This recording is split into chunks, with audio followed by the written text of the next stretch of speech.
Chapter 1. The Shoe That Didn't Match. The storm rolled in from the channel with a persistence that seemed almost personal, battering the glass panes of the Seaview Hotel's grand conservatory and turning the grey-green sea beyond into a restless mass of churning foam. Inside, the light was gold and warm, spilling from chandeliers over the polished floor and the gathered guests. The annual autumn charity gala for the Lifeboat Association was in full swing, and though the wind shrieked like some ancient spirit beyond the walls, here there was the soft chime of glass, the murmur of conversation, and the faint strains of a string quartet attempting to be heard above both. Mrs. Rowena Cardew, the widowed patroness of the event, swept through the room with the slow assurance of a ship in full sail. Her pearls shone under the lamplight, and her eyes, pale as winter glass, missed nothing. She had chosen the conservatory for the final speeches, the place affording a romantic view of the waves. No one could have foreseen how swiftly the sea and the night would conspire to alter the evening's course. The crime, though at that moment it was not yet called such, was first hinted at when Miss Evelyn Dacre, a young woman of nervous temperament and expensive taste, screamed in a sharp, breathless manner. She had been on her way back from the powder room, her delicate hand clutching the long silk train of her evening gown, when she stopped dead in the archway that led into the corridor by the reception desk. The guests nearest her, Colonel Peters, red-faced from brandy, and Mrs. Calthorpe, all in mauve satin, hurried forward. Within moments, half the room's attention had shifted from the music to that narrow hallway. There, lying half-sprawled against the wall beneath the mounted lifeboat photographs, was the body of a man. The position was grotesque, one arm flung outward, the head turned sharply to the side as though in defiance of death's final stillness. He wore evening dress, though the tie had slipped and hung loose. Blood, a dark, congealing stain, had seeped into the patterned carpet beneath his shoulder. But it was not the wound that first drew the eye. It was his shoes, or rather, his shoe. For the left was a gleaming black patent leather Oxford, the kind every gentleman present might own. But the right was entirely different, brown leather, scuffed at the toe, the laces frayed and tied in a careless knot. They did not belong together, and the disparity was as jarring as if he had worn a silk glove on one hand and a gardener's mitt on the other. In the first shocked murmurs, his identity was given. Mr. Lionel Holland, a London solicitor of some note, known for representing shipping interests. He had arrived earlier that evening with Mrs. Cardew herself, though she was now silent, her hand gripping the edge of a side table as if to steady herself. The manager, Mr. Hensley, appeared pale and flustered, attempting to usher guests away from the scene. But the gathering was not so easily subdued. Whispers rustled through the air like dry leaves. An accident? A robbery? Surely not. Here. The guests, in all their finery, craned to glimpse the macabre tableau. Only the quartet, as though trained for shipwrecks and calamities, played on without faltering. It was then that Inspector Fletcher of the local constabulary arrived, summoned, one imagined, by the swiftness of seaside gossip. Tall, broad, and with the air of a man whose conclusions formed before the facts, he took charge with brusque efficiency. The body was to be moved only after an examination. The guests were to remain, and the storm ensured no one could leave before morning. And so it was that the Seaview Hotel became a cage of velvet and glass, its occupants unwilling players in an as-yet unrevealed drama. No one then noticed that Mrs. Cardew's gaze had moved from the body to the window, where the rain streaked in uneven rivulets. No one remarked on the way Miss Dacre avoided looking at the shoes, and no one, not even Inspector Fletcher, could guess that, within 48 hours, Hercule Poirot would stand in that same hallway, look down at the mismatched footwear, and pronounce in his careful, precise manner, "Mes amis, here is a crime that will walk in two different directions, if we are clever enough to see it." Would you like me to move straight into Chapter 2? The first clues, so we can keep the investigation flowing without delay. Chapter 2. The first clues. The storm showed no inclination to moderate. Rain scissored the glass in long diagonal strokes, and the wind gathered itself to a keening pitch that made the palms outside the conservatory bend like penitents. Within the Seaview Hotel, Inspector Fletcher had established a sort of uneasy order. The guests were shepherded back into the conservatory, the string quartet at last fell silent, and hotel staff moved with that particular reverent efficiency reserved for calamity. The body of Mr. Zeifpour, whole Lionel Holland, remained where it lay, cordoned off by a length of velvet rope that someone had produced from the reception desk. The rope, undeniably luxurious, transformed the corridor into a little theatre where a very serious play had just reached its dreadful second act. Fletcher knelt beside the dead man and, with a grim patience, began his examination. He had already sent for the local surgeon, Dr. Selby, who arrived smelling faintly of wet wool and carbolic. Between them, they established the outlines of fact, or what passed for fact when facts were yet raw. The wound, single, neat, and delivered with force just beneath the clavicle, had bled profusely, soaking the carpet in a dark oval. Dr. Selby ventured a preliminary time of death. Less than an hour. No more than 90 minutes. That useful window was simultaneously expanded and rendered maddening by the storm, which had kept everyone indoors and everywhere at once. "Robbery," Fletcher muttered, more to the room than to the surgeon. He turned out the pockets. A neatly folded handkerchief bearing the stitched initials L.H., a slim wallet containing several banknotes and 2 visiting cards, one for a shipping director in London and the other for a Mr. Jacob Winthrop of Rotterdam. No watch, no signet ring on the hand, though there was a pale groove on the finger where one had lived long and comfortably. On the right wrist, a faint abrasion, old rope burn perhaps, and beneath the left thumbnail, a crescent of residue that might have been varnish or some species of wax. The inspector filed these away behind eyes that saw in straight lines. It was the shoes, however, that drew him like iron to a magnet. Left, patent leather, mirror polished, a proper evening shoe with a clean sole. Right, brown leather, scuffed, the kind any clerk might wear during the day. Fletcher rose and squinted along the carpet. The Seaview's hall runner had a repeating pattern of cream and navy diamonds. It was not designed to record human passage. Yet the rain had made nearly everyone's footwear damp, and damp prints had their own faint testimony. There were unhelpfully many impressions, blurred crescents of moisture that doubled and crossed and rendered the corridor a palimpsest. Still, close to the body, just there, Fletcher crouched again. A half-print, narrow with a pronounced inward tilt at the heel, as if the wearer put a fraction more weight on one side. Then beside it, a heavier blotch with the suggestion of a broken welt. 2 different feet.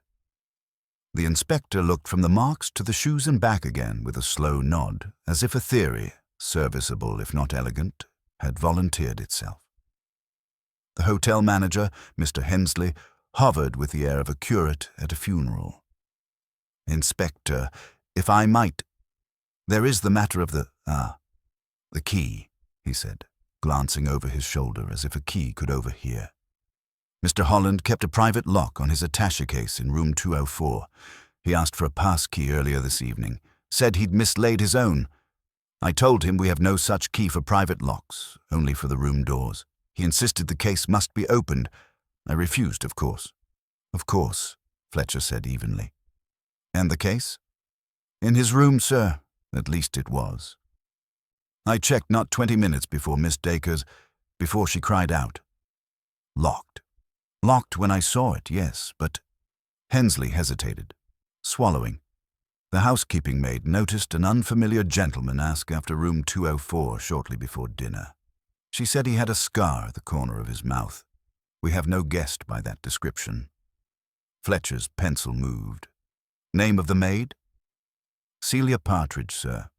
We'll speak to Miss Partridge. He turned a page. Now, Mrs. Cardew. Rowena Cardew had endured the practicalities with the controlled poise of a hostess determined that a violent death should not entirely disrupt arrangements. She stood in the archway, a figure carved of satin and will. When she stepped forward, it was with that slight forward inclination of the head that suggests both command and sympathy. "Inspector, I am as bewildered as any of us," she said. "Mr. Holland has been a dear friend to the Lifeboat Association. He offered to present a check this evening, an extraordinarily generous sum. He dined with me, and then we separated to greet our respective acquaintances. Perhaps half an hour later, Miss Dacre screamed. That is all." "When did you last see him alive, madam?" She considered. 10 minutes before the cry, perhaps 15. He was at the bar with Colonel Peters, discussing the gale with the zeal of schoolboys. Her eyes slid to the colonel, a broad, jolly man whose joviality had drained from him like color from a cheap ribbon. Colonel Peters cleared his throat. "Talk of the gale, yes, and of ships and salvage and the devil's own foolishness of men who think a whiskey soda substitutes for seamanship." I took no offense. Holland was spirited, that's all. "And quarrelsome?" Fletcher asked. "Spirited," the colonel repeated with care. "He was a sporting man. Wore that blinkin' shiny shoe as if he were presenting a trophy. Said he'd had to make do with a spare for the other foot because of a damaged heel. We laughed, as you might. Not so funny now, what? Not funny at all." Fletcher made a neutral murmur and looked to Miss Evelyn Dacre, who had drifted into a chair like a petal into a fountain. She was pale and rather lovely, with the disordered look of an expensive thing that has been packed in haste. "Miss Dacre, if you please. You discovered the body." "I didn't discover it," she protested, the tremor in her voice both genuine and practiced. "It was simply there when I turned. I was going back to the conservatory and saw, an awful dark shape. Mr. Holland lying against the wall. I called out for Mr. Hensley." "You touched nothing?" "Nothing." Her eyes flicked to the shoes and away again. "The smell was dreadful. I can still—" "Forgive me. You knew Mr. Holland well?" She lifted a shoulder. As one knows men at these things, he had a manner like a man about to tell a secret. "Which he then did not tell?" Fletcher asked dryly.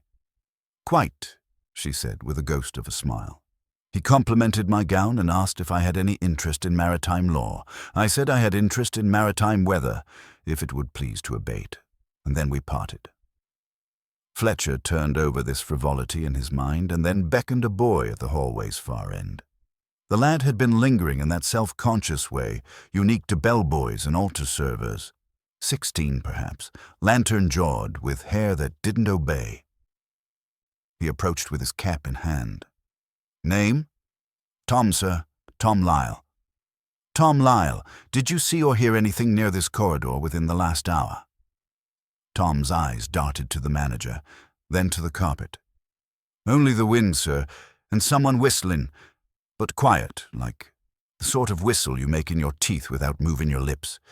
It came from the stairwell. I went to see, and there was nobody." "Whistling what?" Fletcher said, skeptical. "A hymn, I think, or nearly a hymn." Tom turned red. I can't say, sir." "Did you carry luggage for Mr. Holland today?" "No, sir. Only his attaché earlier in the afternoon when he arrived. Heavy, that case. He said, 'Mind it like a baby,' and tipped me a half-crown." Dr. Selby rose then, pulling off his gloves with a small, unhappy snap. "Inspector, we'll know more after the post. But the wound was delivered front on.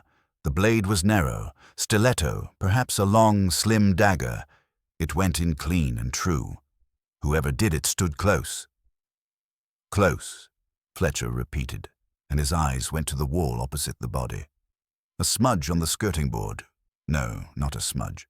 A faint arcuate scuff, as if something metal had snagged a coat hem in passing. Above it, barely visible, a filmy crescent that might have been a print of fingertips, not quite clean. Fletcher stooped and sniffed the air. Beneath the universal odor of rain-wet cloth, there was another trace, a suggestion of turpentine or yacht varnish, the sort of scent that clings to boathouses and men who frequent them. "Mr. Hensley," he said, "your hotel backs directly onto the promenade and the slipway for the lifeboats?" "Yes, Inspector." "There's a side door by the billiards room that opens onto the lane, but we keep it bolted from inside in weather like this. It rattles." "See that it is inspected," Fletcher said. "If it were unbolted and rebolted, it might rattle only once." The manager hurried off, and Fletcher returned to the shoes. He lifted the brown one carefully between finger and thumb. Inside, a felt tongue, worn smooth where a foot had pressed. No maker's label remained, but tucked beneath the insole. Was that a corner of paper? Fletcher took tweezers from his pocket and teased out a small triangle. Torn, greasy, the sort of backing you find on adhesive labels. Not much, yet he placed it into an envelope with care, as one stores a trifle one suspects will grow up to be important. He looked again at the left shoe, the handsome patent leather, and noticed, beside the heel, a crescent of salt clinging in crystals like frost. Sea salt, the kind that rides in on spray and refuses to dry. On the right shoe, no such crust, only the dull bloom of old polish. An oddity of no consequence, perhaps. Or perhaps not. When Hensley returned, he brought with him Celia Partridge, a maid with honest eyes and raw hands. She twisted her apron and told her tale without embroidery. A gentleman unknown to her had asked, at the foot of the stairs, whether room 204 were on the second floor or the third. He had a small scar at the corner of his mouth that pulled it downward like a crooked stitch. She said second, and he thanked her without smiling. "He didn't walk like a guest," she added, after thinking. "He walked like he was borrowed to be there." "And what does that mean?" Fletcher asked. Celia pressed her lips together. "I can't say, sir, only that some men have rooms, and some men have business in rooms." The inspector released her with a nod that might have been approval, and glanced again at the body, at the corridor that seemed to have watched so much and promised so little. In the conservatory, voices rose and fell. The storm made accomplices of them all. Mrs. Calthorpe in mauve whispered behind her fan that men of the law were always mixed up with unpleasantness. Colonel Peters demanded a brandy. Miss Dacre asked for water and barely touched it.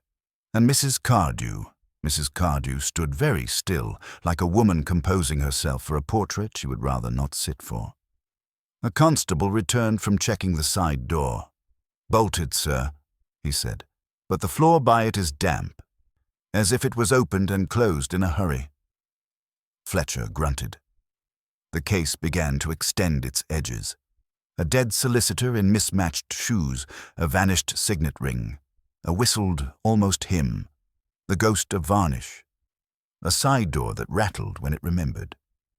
Somewhere among these elements lay a line that would connect and clarify. He could feel it tugging like a current beneath the surface, insistent, unseen.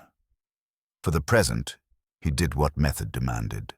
He ordered the guests to remain, the doors to be watched, and the staff to provide a list of all deliveries and visitors in the last 12 hours. He asked for the register to examine Mr. Holland's signature and noted, with a small prickle of interest, that the solicitor's hand had wavered on the second loop of his H, as if he had been distracted or his wrist pained him.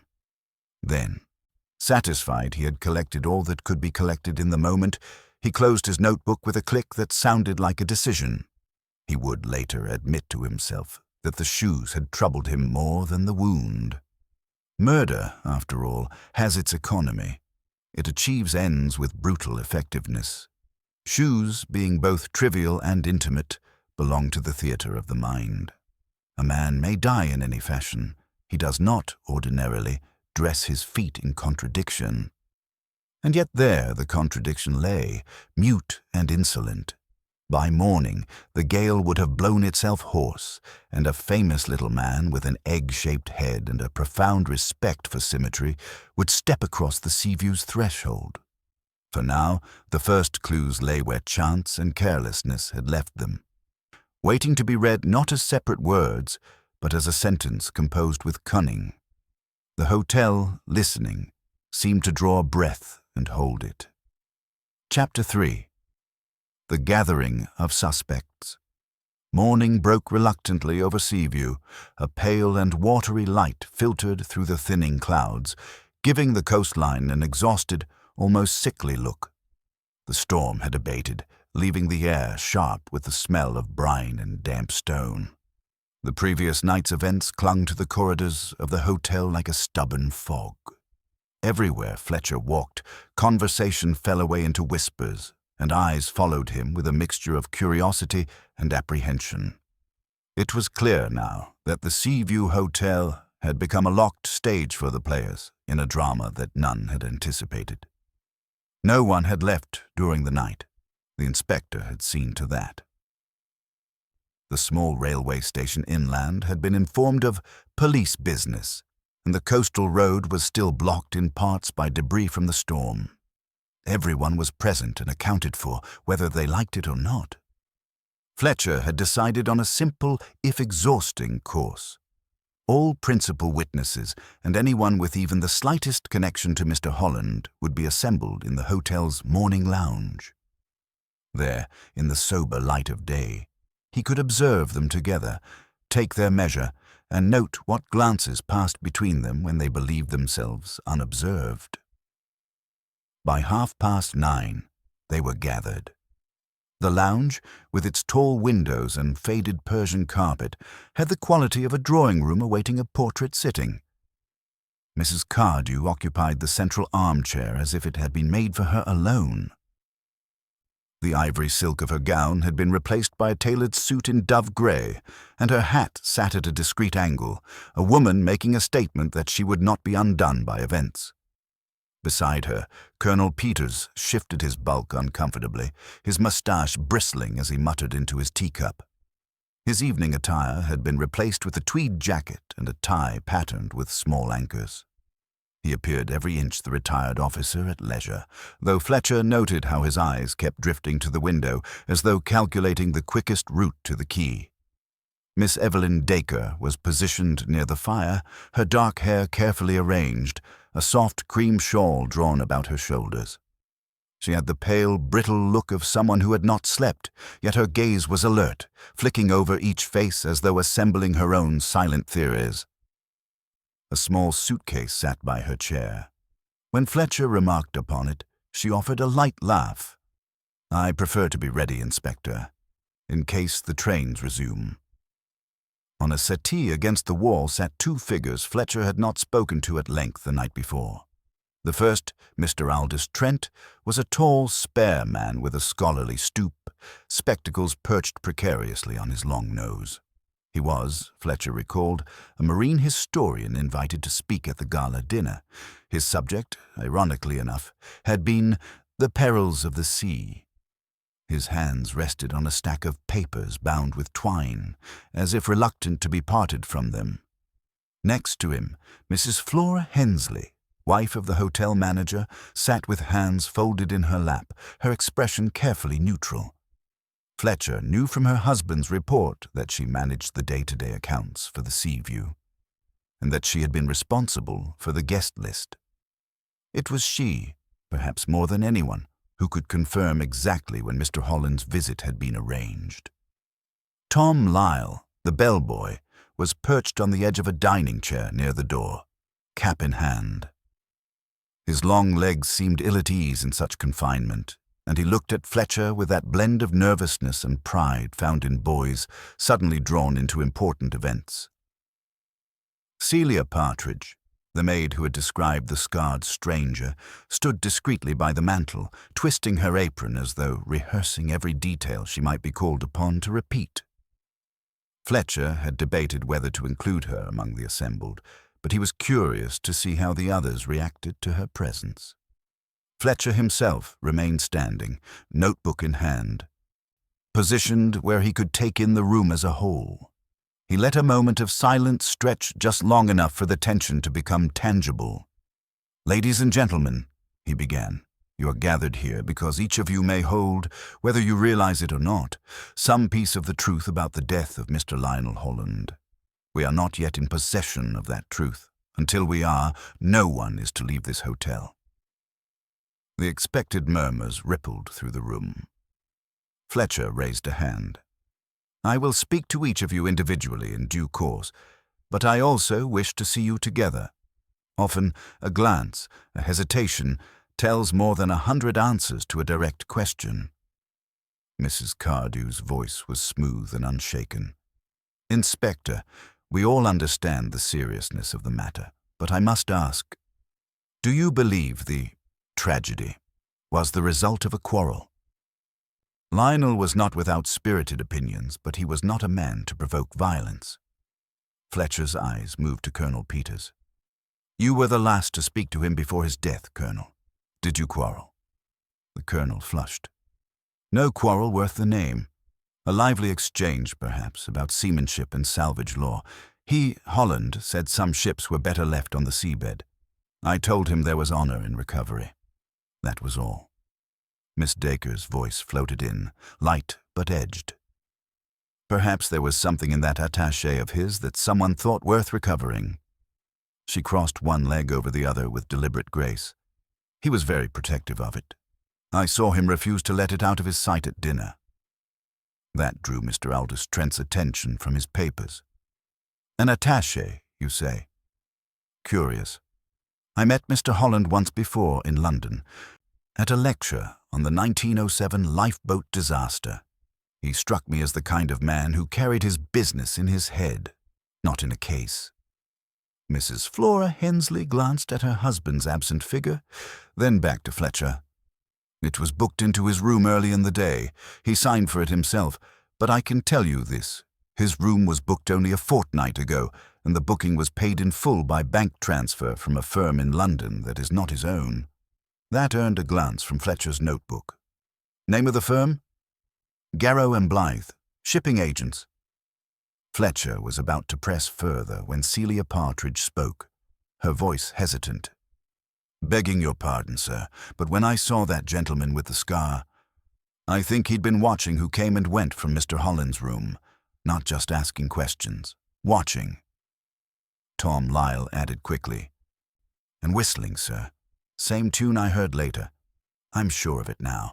It was 'Eternal Father, Strong to Save.' My Da used to sing it when he came back from the sea." There was a pause, and Fletcher did not miss the way Colonel Peters' eyes flickered, just briefly, towards Mrs. Cardew, who, in turn, regarded her gloved hands with sudden attentiveness. Fletcher decided to end the assembly there, not because his curiosity was sated, but because the air in the lounge had become thick with a kind of watchful restraint. He had seen what he needed for now, who listened closely, who avoided another's gaze, who spoke too quickly. These were the opening lines of a story whose conclusion was still distant. As the group dispersed under his instructions, Fletcher lingered by the tall windows. Beyond the glass, the sea had settled into a deceptive calm, its surface silvered under the morning light. Somewhere in the hotel was a person who had stood over Lionel Holland, driven a blade into him with precision, and left him to die wearing a shoe that did not match its mate. The inspector had the growing sense that the answer to that incongruity would prove the key to everything. And, though he did not yet know it, by evening that key would be handed, metaphorically at least, into the fastidious fingers of Hercule Poirot himself. The Belgian's arrival was imminent, and with it, the investigation would take on an entirely different character. For now, Fletcher would watch and wait, and let the suspects reveal themselves in ways they could not help. Chapter 4. Poirot arrives. The noon light came like a polite apology after the night's violence, thin, chastened, and inclined to keep its distance from the sea. The Seaview Hotel had regained a brittle composure, Silver domes on the luncheon sideboard, a hush over the corridors, the staff moving with the hushed choreography of people who have been told to make order look effortless. Into this atmosphere, precise as a metronome tick, stepped a small man whose presence changed the temperature of the room without altering its decor. Hercule Poirot paused in the vestibule to remove a speck of lint from his sleeve. He wore a dark suit that had made friends with a tailor. His hat brim sat at a just-so angle. His shoes gleamed with an authority that spoke of discipline and devotion. An umbrella was crooked neatly over one arm like a musical note. He passed the guest book with a courteous glance, then turned at once to the reception bell and touched it lightly with one fingertip, as if to inquire of the hotel's soul whether it was at home.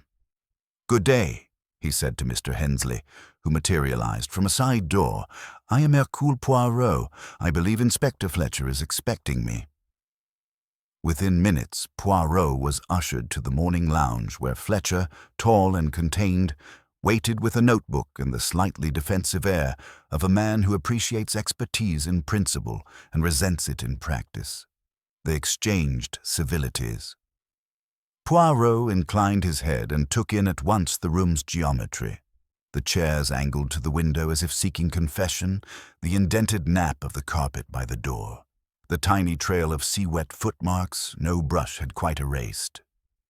"You're good enough to come," Fletcher said. "I've had the post from Dr. Selby, clean knife, front on thrust. Time of death between 8 and 9 last night. I've kept everyone here." "Très bien," Poirot murmured. "And the weapon?" "Not found. Always the way. Murder is a thing so tidy that it prefers to put away its toys." Poirot's eyes brightened. "But order, Inspector, is like the tide. It cannot conceal its own pattern." He glanced at Fletcher's notes. "You will tell me the facts, if you please. After, I will see the body in the corridor." Fletcher summarized. Lionel Holland, solicitor, arrived with Mrs. Rowena Cardew for the Lifeboat Association Gala. An attaché case guarded like a talisman. A body found beneath the photographs. A missing signet ring. The side door that rattled but locked. A faint scent of varnish. A whistled hymn. Poirot listened with his head bowed slightly, as if before a piece of chamber music. He asked for no interruptions and, when Fletcher concluded, only breathed a soft, "Ah." They went together to the corridor. The velvet rope still declared a line between life and death. Beyond it, the patterned runner lay with the serenity of a tapestry that knows it has witnessed something dreadful and intends to say nothing indiscreet. The body had been removed to a private room, but death had left his calling cards. The dark oval of blood, the smudge on the skirting, a half-print at the edge of a diamond in the rug, a glint of salt crystal that had resisted the maid's cloth as a star resists the day. Poirot crouched, delicately, mindful of the knees of his trousers, and peered. "You have seen, Inspector, that there are 2 signatures in these marks. One foot that turns in a little at the heel. So. And one that sits heavy, as if its owner is a friend to the pavements. And yet our dead man wore upon one foot the evening shoe that is correct, and upon the other, a shoe of the brown, of the mundane." He tapped his own toe with a faint grimace of aesthetic pain. "Symmetry is outraged. When symmetry cries out, I listen." "I took casts," Fletcher said, revealing a modest plaster pair in a paper box. "Best I could manage with the damp." "Excellent," Poirot approved. "One does not always need to shout to be heard by the truth. Tell me, this crust of salt?" "It was only on the black shoe." "Only there," Fletcher confirmed. "Sea spray on the promenade would do it. But the brown shoe, no salt." Poirot's gaze drifted to the lifeboat photographs. A man who goes out in the storm returns with both feet equally salted, n'est-ce pas? Unless the feet have not traveled together. He rose, brushing an imaginary fleck of dust from his sleeve. "Now we see the murdered man formed of 2 halves, The one half that is elegant, that comes to the gala with the lady, that carries the check. The other half that is something else. Older, scuffed, domestic, perhaps borrowed. He smiled slightly. A centaur of leather. Fletcher led him to the small room where Holland lay on a white sheet like an argument settled by a cruel logic. Dr. Selby lifted the cloth for a moment. Poirot's eyes were respectful and brief. He quivered only at the neatness of the wound. "Not the brawl, this," he said softly. "The conversation that ends with the point final." Back in the lounge, Fletcher began the procession of introductions. Poirot preferred to see people in the setting where they believed themselves most decorative, so he took a chair a little to the side, where he could place them against windows and light, and, with a word here and there, he asked nothing that sounded like a question while learning everything that mattered. Mrs. Rowena Cardew entered first. She wore grey with the authority of a judge's wig. Poirot rose, clicked his heels with old-world courtesy, and bowed over a gloved hand. "Madame," he said, "you have suffered an ordeal, and you have borne it with courage." Her answer was poised. "One does one's duty to the living as well as to the dead, Monsieur Poirot." He watched how she sat, exactly centered, not an inch surrendered to ease, and how her eyes assessed him as if placing a bid. Her voice did not waver, but a tiny pulse beat at the base of the throat, the body's own metronome counting experience rather than fear.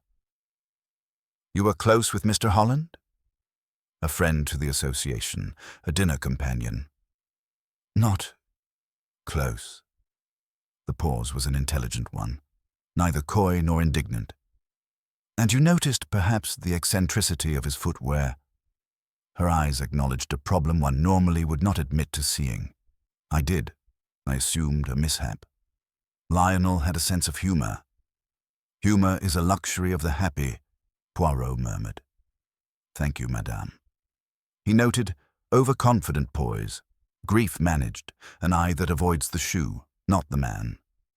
Colonel Peters followed, smelling faintly of tobacco, his fist closing and opening on the hat he could not decide to hold or set down. "Pleasure, sir," he boomed, then moderated himself, as if afraid noise might be misread as guilt. "You love the sea, Colonel," Poirot observed, before the man spoke. "Your tie, anchors, your coat, salt at the hem." "Been down to the quay since dawn," the Colonel admitted.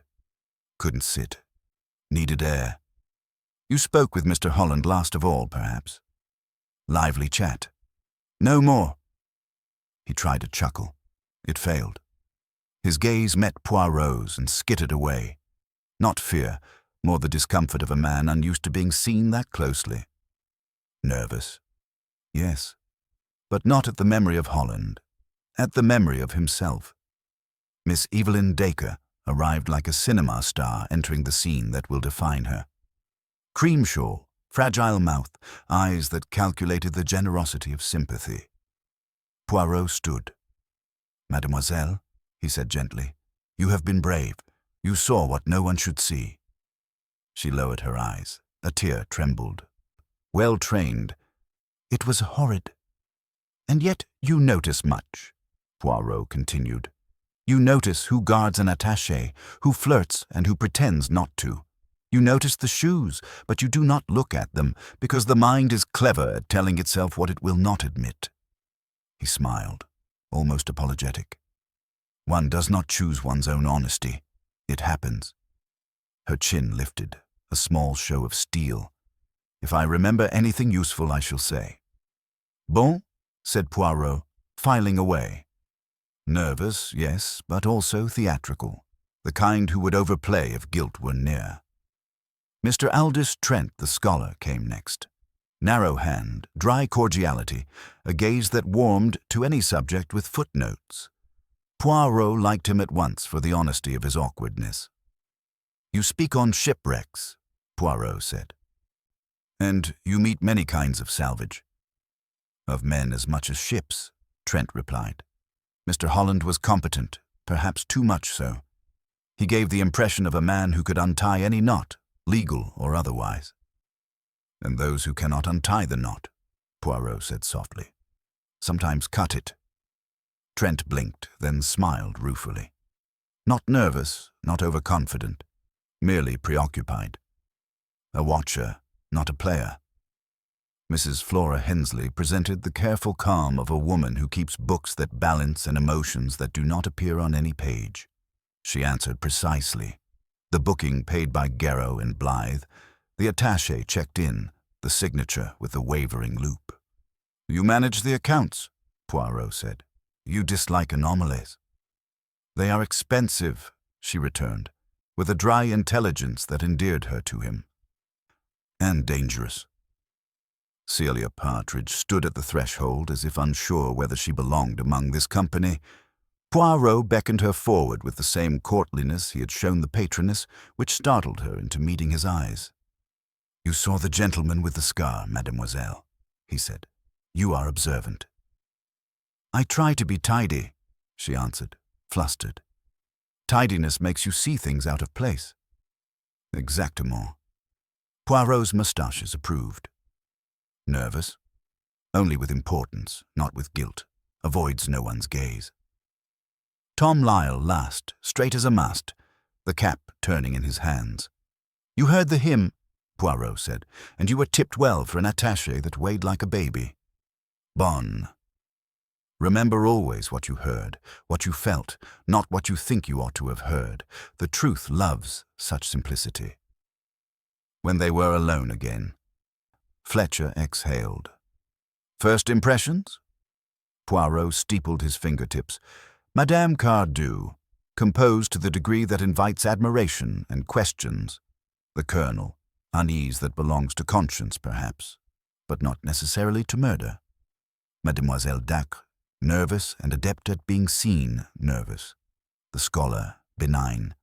The manager's wife, competent, therefore dangerous only if necessity demands. The maid, tidy. The boy, honest." He tilted his head. "We shall also require the company of your invisible guest, the gentleman with the scar who walks like he is borrowed to be there." Fletcher allowed himself a thin smile. "You disagree with my working idea, then? A meeting gone wrong, a theft of ring and perhaps case, murderer bolting by the side door." "I disagree," Poirot said, gently but absolutely. "A thief who kills to steal does not pause to make a poem with shoes. We have here a composition, a deliberate violation of balance meant to shout accident, haste, necessity, but it shouts too prettily." He tapped the air. "No, Inspector. This is not a robbery that became a murder. It is a murder that borrowed the costume of a robbery." Fletcher's eyes narrowed. "And the hymn? Some men whistle when the mind is occupied. Some whistle to steady the hand. Eternal Father, the prayer of the sea. It speaks of debt and danger. Perhaps our murderer owes both." Poirot rose. "Now, if you please, I will see room 204 and the attaché that weighs like a baby. Then I will take a stroll to the side door that rattles when it remembers. After, we shall arrange a little talk, tous ensemble, this evening. In such gatherings, the truth is like the shy guest. It comes late, but it cannot resist the party." He adjusted a picture frame by an imperceptible degree as he passed. "Order restored," he smiled. "Come, Inspector, the little grey cells are awake. Let us give them their breakfast." Chapter 5. Initial Interviews. Begin Room 204 had the hushed air of a stage set just before the curtain rises. Poirot stood a moment just inside the door, letting his gaze travel. Bed made with hotel exactitude. A single water glass with a faint ellipse where a mouth had rested. A chair drawn 2 inches from the writing desk, angled not for comfort, but for vigilance. Fletcher moved to the attaché on the stand near the window. It was a trim, dark case with a private lock polished by careful fingers. The leather smelled faintly not only of hide and soap, but of something sharper, varnish, the ghost of it, like a memory that refused to be coaxed out. "It has not been opened?" Poirot asked. "Not since last night," Fletcher said. Hensley posted a constable at the door overnight. No key among the dead man's effects. Poirot bent. He murmured, the note thoughtful rather than pleased. He touched the brass of the lock with his knuckle, not a test of strength but of temperature. Cool, and the handle warmer. Someone handled it not long before he died and again after. You see the oils of the hand, a certain sheen. Here, nothing. He straightened. Let us not be impatient. The case will tell its story in time. He moved to the desk. On the blotter, 2 sheets of hotel stationery had been torn off cleanly. Beneath, the impression of a few short words lingered as pale furrows. Poirot slipped a sheet beneath and shaded gently with a pencil. The ghost letters surfaced, reluctant and incomplete. Slip, then a break at 9, and on the lower line, EF. The ghost of a dash marked haste. The full stop was pressed harder than the rest. Slip at 9, Fletcher read. Slipway and EF, Evelyn Dacre, or Eternal Father, or me. His mouth twisted. Edmund Fletcher. Poirot's moustaches quivered, amused. If you arranged a tryst, mon ami, you would not need the desk of 204. His finger tapped the EF. Initials, a person or a him, or both. Slip, yes, the slipway perhaps. We hold it in the mind without believing it. Anything else? Fletcher opened the wardrobe. On the top shelf sat a canvas shoe bag, cheap, out of keeping with the rest. He brought it down. Inside lay one brown shoe, the twin to the scuffed offender on the corpse. Beside it, a small rectangle of adhesive label clung stubbornly to the canvas, half torn, its backing peeled away at one corner. Poirot regarded the bag as a priest might a relic. Voilà, he said softly. A pear, which is not a pear. The brown is here, its brother martyred to a masquerade. Why then does a gentleman of the evening keep a bag meant for the day? Because someone thought of shoes before someone thought of murder. We shall keep this. He glanced then at the waste-paper basket. Light as a pickpocket, he lifted a crumpled envelope, flattened it with 2 quick motions. It was addressed in a steady clerk's hand to Lionel Holland, Esquire. The postmark was London, the sender's embossed stamp, Garrow and Blythe, shipping agents. Inside, only a slip torn away. Poirot smiled without warmth. A relationship that prefers to whisper. On the bedside table lay a small square of raw linen, a sailor's mending cloth with a neat line of buttonhole stitches begun and then abandoned. There was a smear along one edge, faint and amber. Poirot held it to his nose. Varnish again. A man who tidies or a man who waits while another works. He folded it carefully and slipped it into an envelope. Enough, he said. Now, Inspector, we speak. We shall begin with those who most wish not to be first. They chose the writing room at the end of the corridor. Quiet, a long table, 3 chairs. Poirot took the place that put the window at his back, so that others must face the light. Fletcher, at his left, had the notebook. On the table, Poirot arranged 3 objects: the brown shoe from the bag, the torn Garrow and Blythe envelope, and the hotel stationery bearing the penciled-up words. He did not look at them again, but he let them be seen. Mrs. Rowena Cardew entered as if to a board meeting. She sat without invitation and crossed one ankle elegantly over the other. Her gloves were pearl grey. She did not remove them. "Madame," Poirot began, "you will forgive the repetition of questions. I am a little man who builds his understanding 1 brick at a time." "Ask what you must," she said. "At what hour did you last see Mr. Holland alive?" "Shortly before 8:45. He excused himself to make a telephone call. He said to London, and he would rejoin me for the speeches." She paused. He did not. "You did not attempt to find him?" "I sent Mr. Hensley to look. A hostess does not abandon her guests. Besides, I believed he had been delayed." She lifted her chin a fraction. We all misjudge the speed of events. Poirot nodded as if she had given a philosophical rather than a practical answer. And this firm, Garrow and Blythe, paid for his room. That interests me. They are contributors to the association, she said evenly. They offered to cover Lionel's expenses as a courtesy. I saw no reason to object. A courtesy? Poirot repeated. So many courtesies are debts that dress for dinner. One more, madame. You are a woman who appreciates order. Did you notice a note upon this paper? He slid the shaded sheet a finger's breadth forward. She glanced.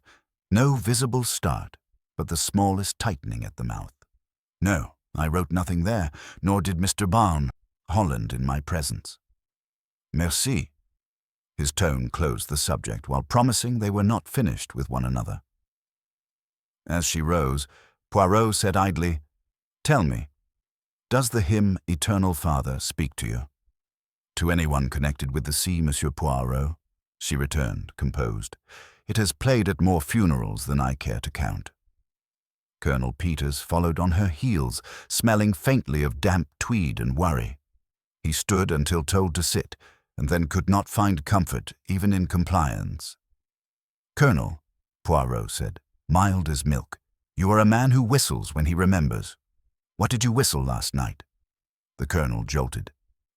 Nothing, man. Why would I? Because whistling keeps the nerves from outpacing the feet, Poirot said, still mild. He did not push. Between 8 and 9. Peters looked to Fletcher, as if a fellow man of action might rescue him from the subtlety of questions. I was at the bar till 20 to 9.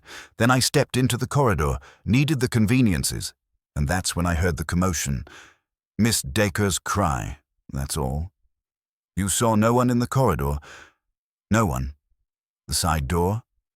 Locked when I tried it at 6, he said, seizing certainty like a lifebelt. Rattled like the devil. Poirot set down his pencil. Do you know, Colonel, why a man of the sea would wear one shoe that takes the spray and one that does not? Bad luck, Peters muttered. Or a joke. A joke told to whom? Poirot asked, but he did not wait for the answer. Thank you, Colonel. Do not leave the hotel. Miss Evelyn Dacre brought with her a perfume that spoke of orange blossom and the calculation of innocence. She folded her shawl over the chair back and sat with her knees side by side, hands laced. You are perceptive, mademoiselle, Poirot said almost kindly. It is a gift that wins you friends and makes enemies you do not see coming. Tell me what you observed between 8 and 9.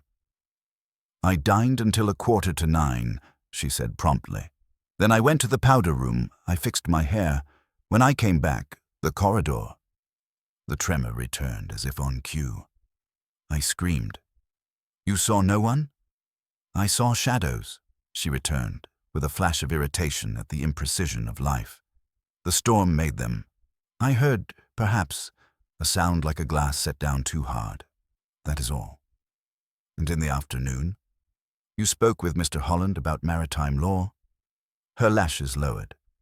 I flirted with him, Monsieur Poirot, and he said, very charmingly, that the law and the sea both have depths one must respect. He was not interesting enough to die for. Poirot's eyes warmed. Most of us are not, mademoiselle. Only the motives are. He let the sentence sit. Did you write any note to him? Certainly not. Then who is E.F.? He pushed the shaded sheet a little nearer. You see? E.F.? She should have laughed. She did not. It could be anything. Just so, said Poirot gently. It could be anything, thank you. Mr. Aldous Trent shuffled in with his sheaf of notes as a man brings a life-preserver. He sat, laid the papers down, and looked at Poirot with tidy curiosity. You knew Mr. Holland by reputation, Poirot said. What reputation? Skilled, efficient, Trent said. He represented a number of shipping interests that preferred quiet settlements to public scandals. He attended one of my talks on the Eleanor Grange, that wreck off St. Aldwick's Head. There was a dispute 2 years ago over salvage rights. The lifeboat fund got entangled when a donor claimed a recovered bell was his by inheritance. Ah, Poirot murmured. A bell rings through time. And Garrow and Blythe? Agents for several companies whose ships were involved. Trent replied. I cannot speak to Mr. Holland's private affairs. He asked me once where a slipway was. I told him there were 3 along the promenade. The middle one is most sheltered in a storm.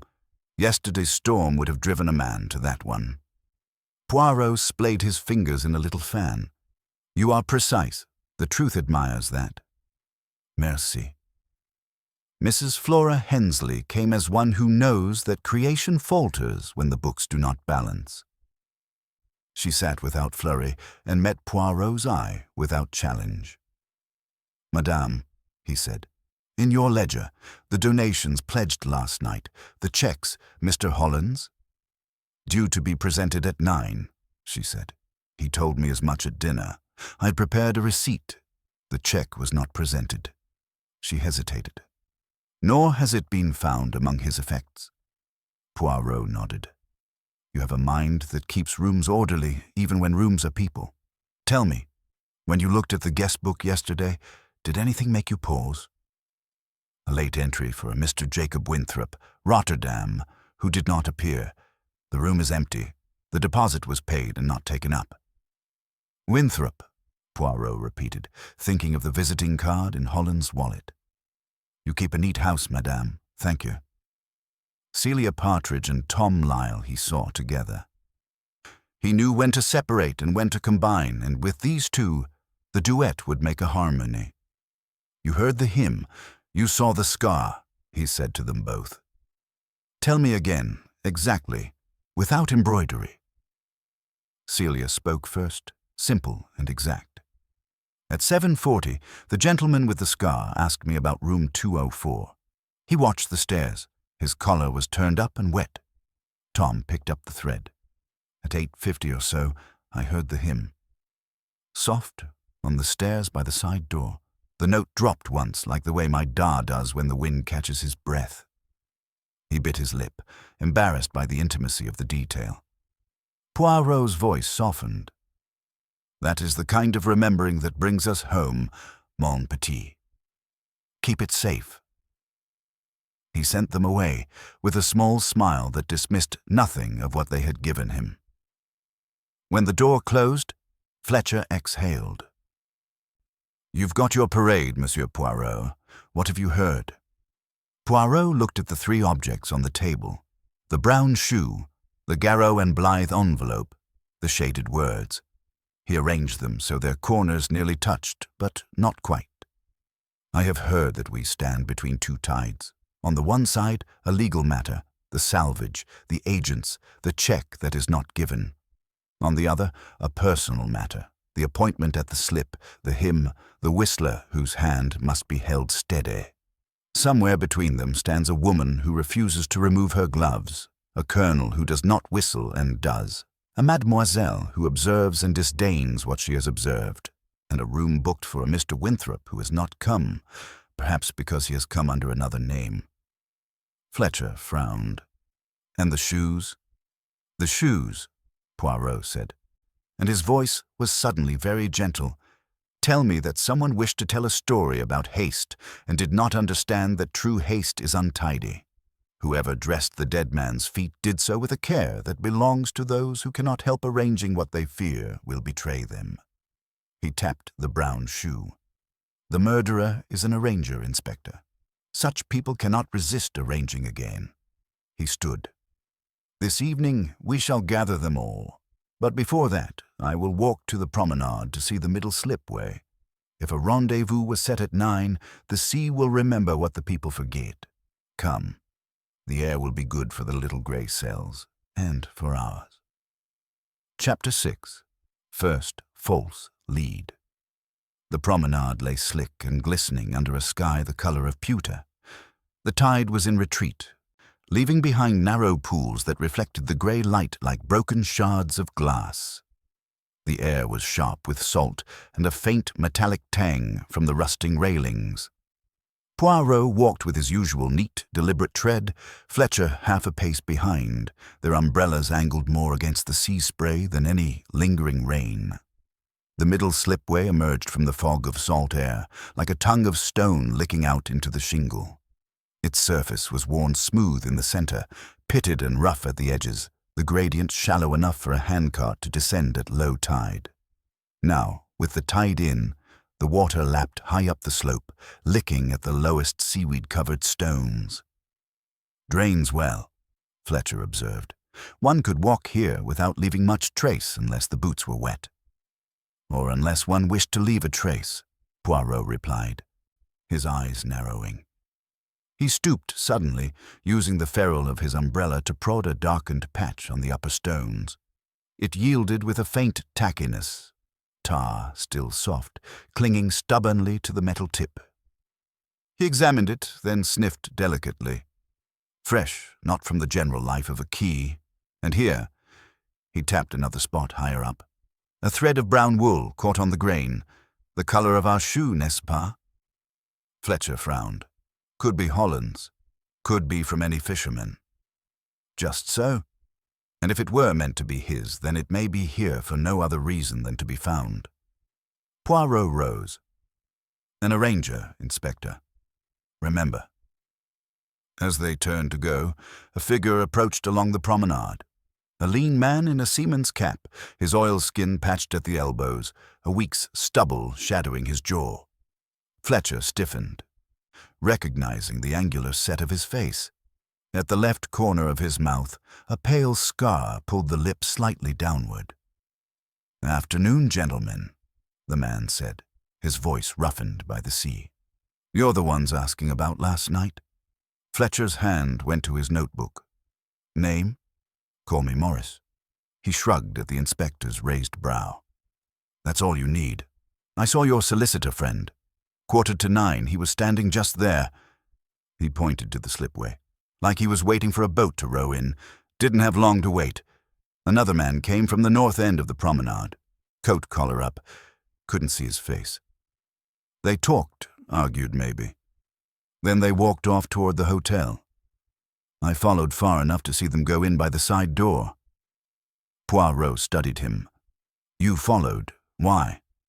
"Because I thought it might be worth something today." "I've a nose for trouble, monsieur, and there was trouble brewing. You want my guess? That second man did him in, sure as the tide." Fletcher looked at Poirot. "That's it, then. We find the second man. We've got our killer, perhaps," Poirot murmured. His gaze rested on Morris's hands, fingernails rimmed with what could have been varnish or the residue of tar. "You have been mending a boat, Monsieur Morris." The man's eyes flickered. "Always mending something. A fisherman's life." They parted with the promise that Morris would come to the hotel for a formal statement. Fletcher, buoyed, turned to Poirot. "That gives us motive, opportunity, a witness. Holland goes to meet someone on the slipway. They return together. He's dead minutes later. We'll match the footprints from the side door to this second man." Poirot only shook his head gently.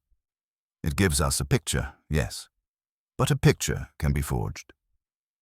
Back at the Seaview, Fletcher set his men to canvass the quay for anyone matching Morris's second man description. Poirot requested the hotel register again, leafing slowly until he came to the blank where Mr. Jacob Winthrop's signature should have been. He traced the space with one fingertip.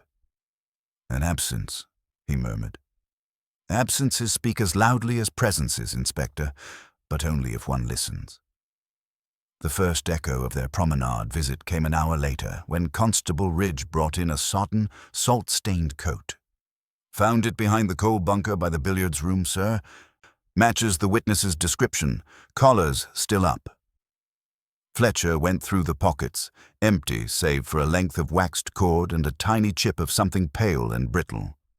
"Bone," Fletcher decided after a glance, "like from a knife handle." "That," Poirot said, "is the sort of thing our arranger would leave behind. Plausible, pointed, and not quite conclusive. It is a hook, Inspector. The question is, will you take the bait?" While Fletcher processed the coat, Poirot made his way to the conservatory, where Mrs. Cardew was directing a maid to rearrange flowers. She greeted him with a nod that was almost regal. "Madame," Poirot began, "do you know a man with a scar at the mouth? He walks like the key is under him." Her pause was infinitesimal. "I believe he once crewed on one of the association's boats. An excellent oarsman.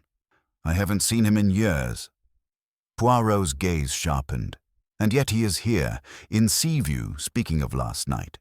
He says he saw Mr. Holland waiting at the slipway." She adjusted a lily stem. Then perhaps he did. Poirot left her to her flowers and found Miss Evelyn Dake in the lounge, a novel unread in her lap. He seated himself opposite without invitation. "Mademoiselle, did you walk on the promenade yesterday afternoon?" A delicate shiver. "In that gale?" "Certainly not. Not even to the slipway?" Her eyes narrowed. "Are you suggesting I arranged a meeting there?" Poirot inclined his head. "I suggest only that if you had, you might have worn sensible shoes, and those shoes might have gathered no salt if they were kept beneath a coat until they were needed." Her lips parted as if to retort, but she shut the novel instead. "You do like to hear yourself talk, Monsieur Poirot." Fletcher reappeared, his expression bright. "We've found a man at the harbour who matches Morris's second man exactly. Long coat, collar up, came in on the early boat yesterday. His landlady says he hasn't returned since last night. We'll have him by evening." Poirot's brow furrowed, the faintest vertical line between his eyes. "And yet," he said softly, "I think when you have him, you will find he is guilty of something, but not of murder." By late afternoon, the second man was indeed in custody. A petty thief named Jack Armitage, wanted for pilfering from fishing huts along the coast. Under questioning, he admitted to being on the promenade but denied meeting Holland. He had ducked into the side lane to avoid a constable, not to enter the hotel. Fletcher's shoulders sagged as the neat arc of his theory collapsed. Then Morris lied. Poirot looked toward the window, where the tide was creeping in again, erasing the morning's footprints on the sand. Or Morris told the truth about what he saw, but not about who he saw. That, Inspector, is the danger of the false lead. It is constructed of pieces of the truth, arranged to point away from the arranger. He rose. "This evening we will speak again with Monsieur Morris, not to catch him in a contradiction, no, that would be too easy, but to see what he does with his hands when we speak of shoes and of a note that says, 'Slip at 9. Fletcher closed his notebook with a snap. "And if he refuses to answer?" Poirot's moustaches lifted in a smile that did not quite reach his eyes. "Then, mon ami, he will have told me more than he knows." Chapter 7. The Psychological Game. By late afternoon, the sea had settled into a sullen hush, and the Seaview wore its quiet like a mask that didn't quite fit. Poirot, who had a gift for turning a hotel into a laboratory, sent a series of polite but inconvenient notes. One invited Mrs. Cardew to tea in the morning lounge. Another requested Colonel Peters to bring the cap from his promenade walk, if he pleased. A third asked Miss Evelyn Dacre for her opinion on a question of fashion to ensure her attendance, and a fourth, addressed to Mr. Aldous Trent, begged a 5-minute consultation on a small matter of maritime terminology. To the staff he sent for Tom Lyle and Celia Partridge. To Inspector Fletcher he said, "Bring me also our Monsieur Morris, with friendliness, not force. He speaks more when he thinks he's doing you a favor." The morning lounge had been renewed with flowers, white lilies and late roses. A tray of tea and sandwiches stood ready. At Poirot's quiet direction, Celia laid the table with a curious error. 2 knives at one place setting, none at another. A teaspoon set crosswise, a napkin folded with its seam outward. Poirot added an eccentricity of his own, the silver salt and pepper reversed on the central stand.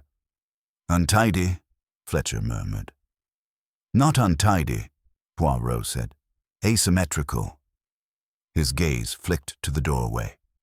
"Let us see who suffers," They came in twos and singles, Miss Dacre first, with a light step and eyes that took the room in at a glance. Trent next, his notes clamped under his arm. Colonel Peters behind, cap in hand. Tom and Celia hovered by the serving table. At last, Mrs. Cardew, gloved and composed, with the slightest impatience at being summoned anywhere by anyone. A minute later, Morris slipped in, smelling faintly of rope and the harbor and something sharper that the flowers could not overcome. Poirot rose with his little bow.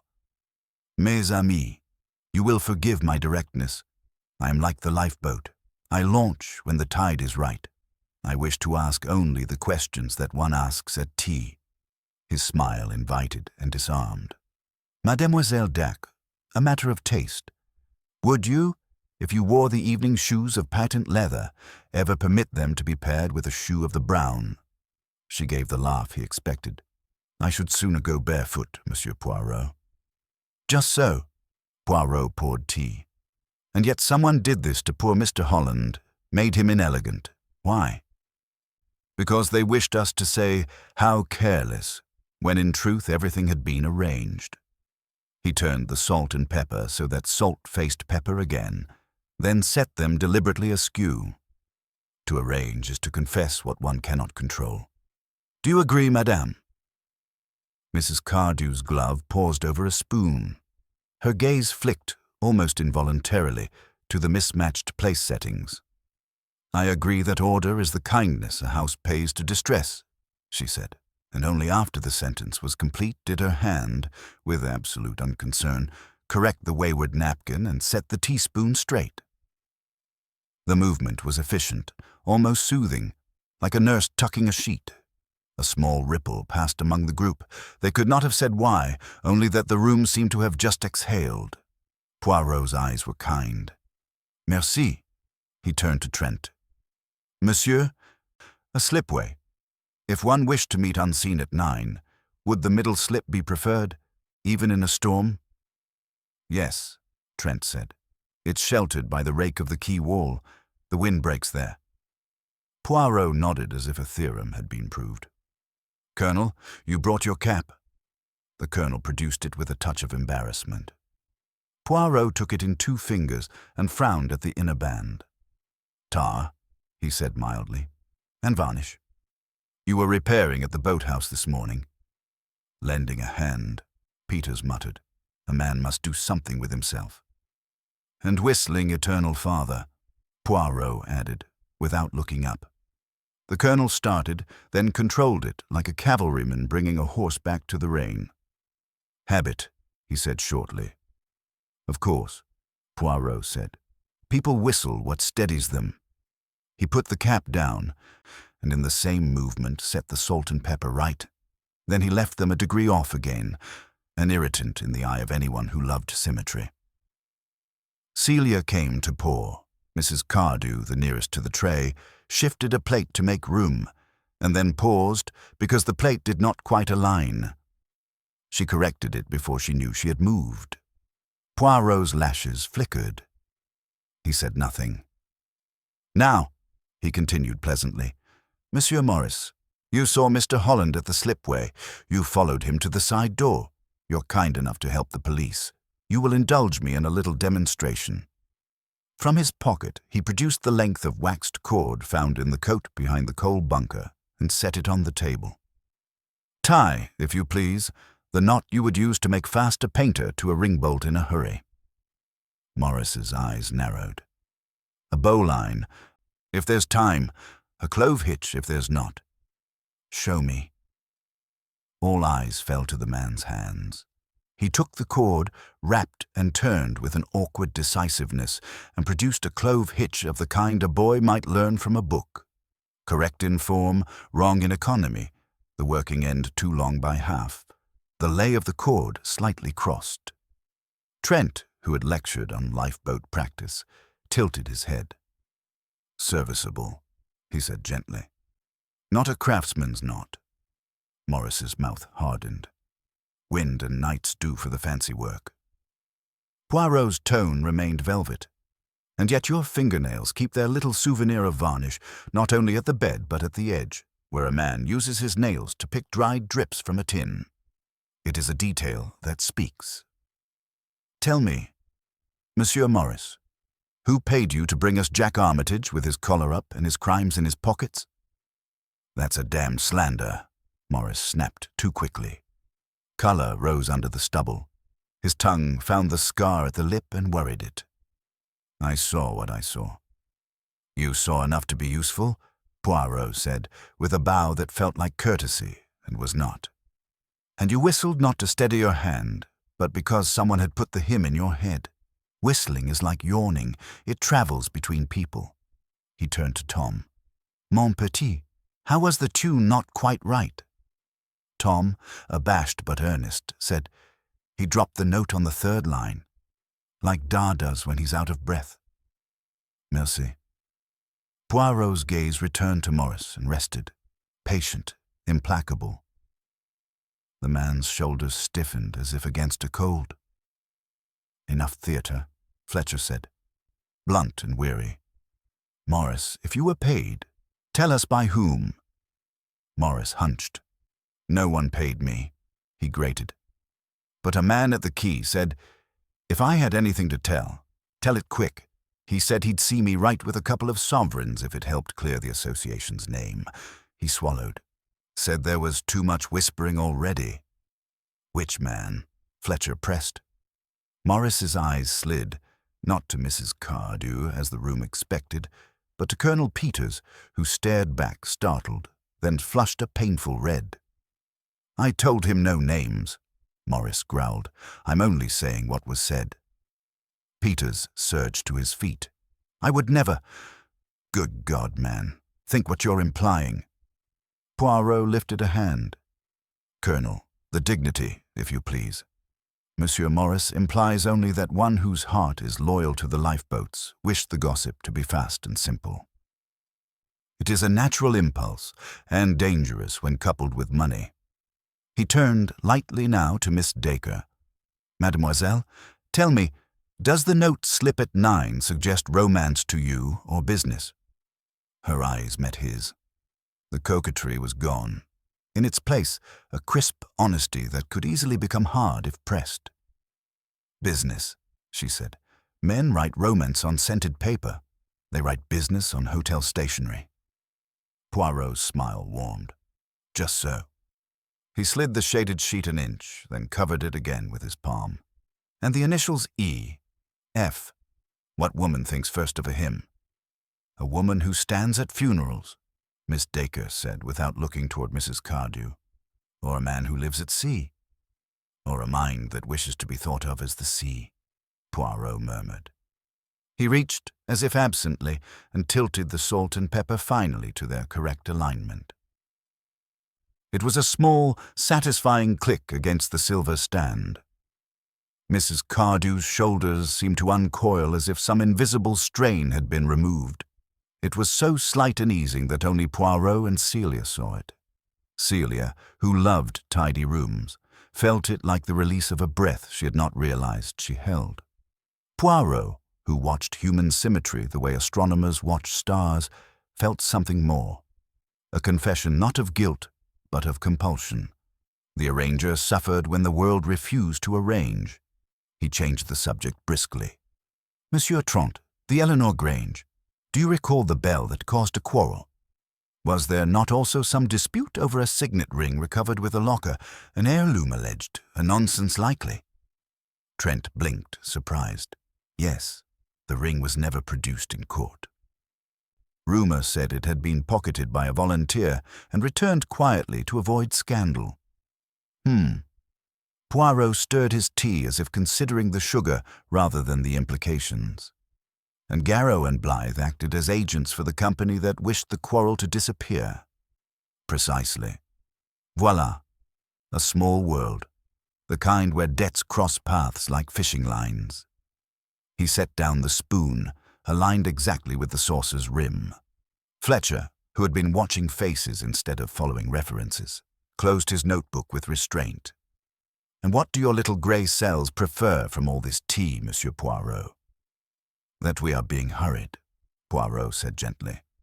"False leads, constructed witnesses, coats behind coal bunkers. The murderer arranges. The arranger cannot bear delay. He thinks time is the enemy. But for me, time is the friend. We will not be hustled." He stood. The company took this as dismissal and began to disperse. Morris made for the door first, head low. Fletcher nodded to a constable to shadow him. Peters lingered at the window, jaw clenched. Miss Dacre reclaimed her poise as if resuming ashore. Trent, abstracted, jotted notes that would later help him remember where the conversation had changed temperature. Tom and Celia cleared the tray. Mrs. Cardew, last, paused beside Poirot. Her voice was quiet, the armor of poise restored. "You have a manner of moving people as if across a chessboard, Monsieur Poirot. May I ask, am I queen or pawn?" "Neither," he said, and the softness of the answer took the sting from it. "You are the board, madame. Upon you, everything must align. It is a noble burden and a fatal weakness if someone uses it." Her eyes searched his, and for the first time there was something like fatigue at the edges. "Then protect my house from being used," she said. "If you can." He bowed. "It is my hope." When she had gone, Fletcher joined him, eyebrow raised. "Close to breaking," he observed. Poirot's gaze rested on the corrected silver, the straightened napkin, the perfect seam of a glove. "Close," he agreed, "but not the one who will break first." He looked toward the corridor where the side door rattled in the memory of the storm. "There is another who cannot endure being made to wait. He will make a mistake tonight. Something small, something that is a mirror of the first outrage. We must be ready to hear the rhyme." "And your plan?" "A little play as promised," Poirot said, almost cheerful. "At 9, since someone likes that hour, we shall invite them all to the corridor and set out 2 pairs of shoes, one black, one brown. We shall ask a question that has nothing to do with shoes, and we shall watch the hands." He tapped his own wrist lightly, where Holland's old rope burn had once lived. "The hands will tell us whose mind is at war with itself." Outside, the sea breathed and withdrew, patient as truth. Inside, the sea view held itself very still, as though a second storm were gathering in the halls, and the first whisper of its wind, light, hymn-like, had already begun. Chapter 8. A secondary mystery. The hour before dinner settled over the Seaview Hotel like a shawl. Soft, muffling, yet weighted with something unspoken. The guests moved through the public rooms in slow drifts, conversations breaking and reforming like the tide in miniature.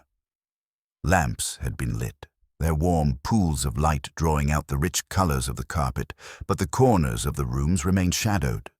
The storm had left the air damp, carrying the faint scent of salt and coal smoke from the hearths.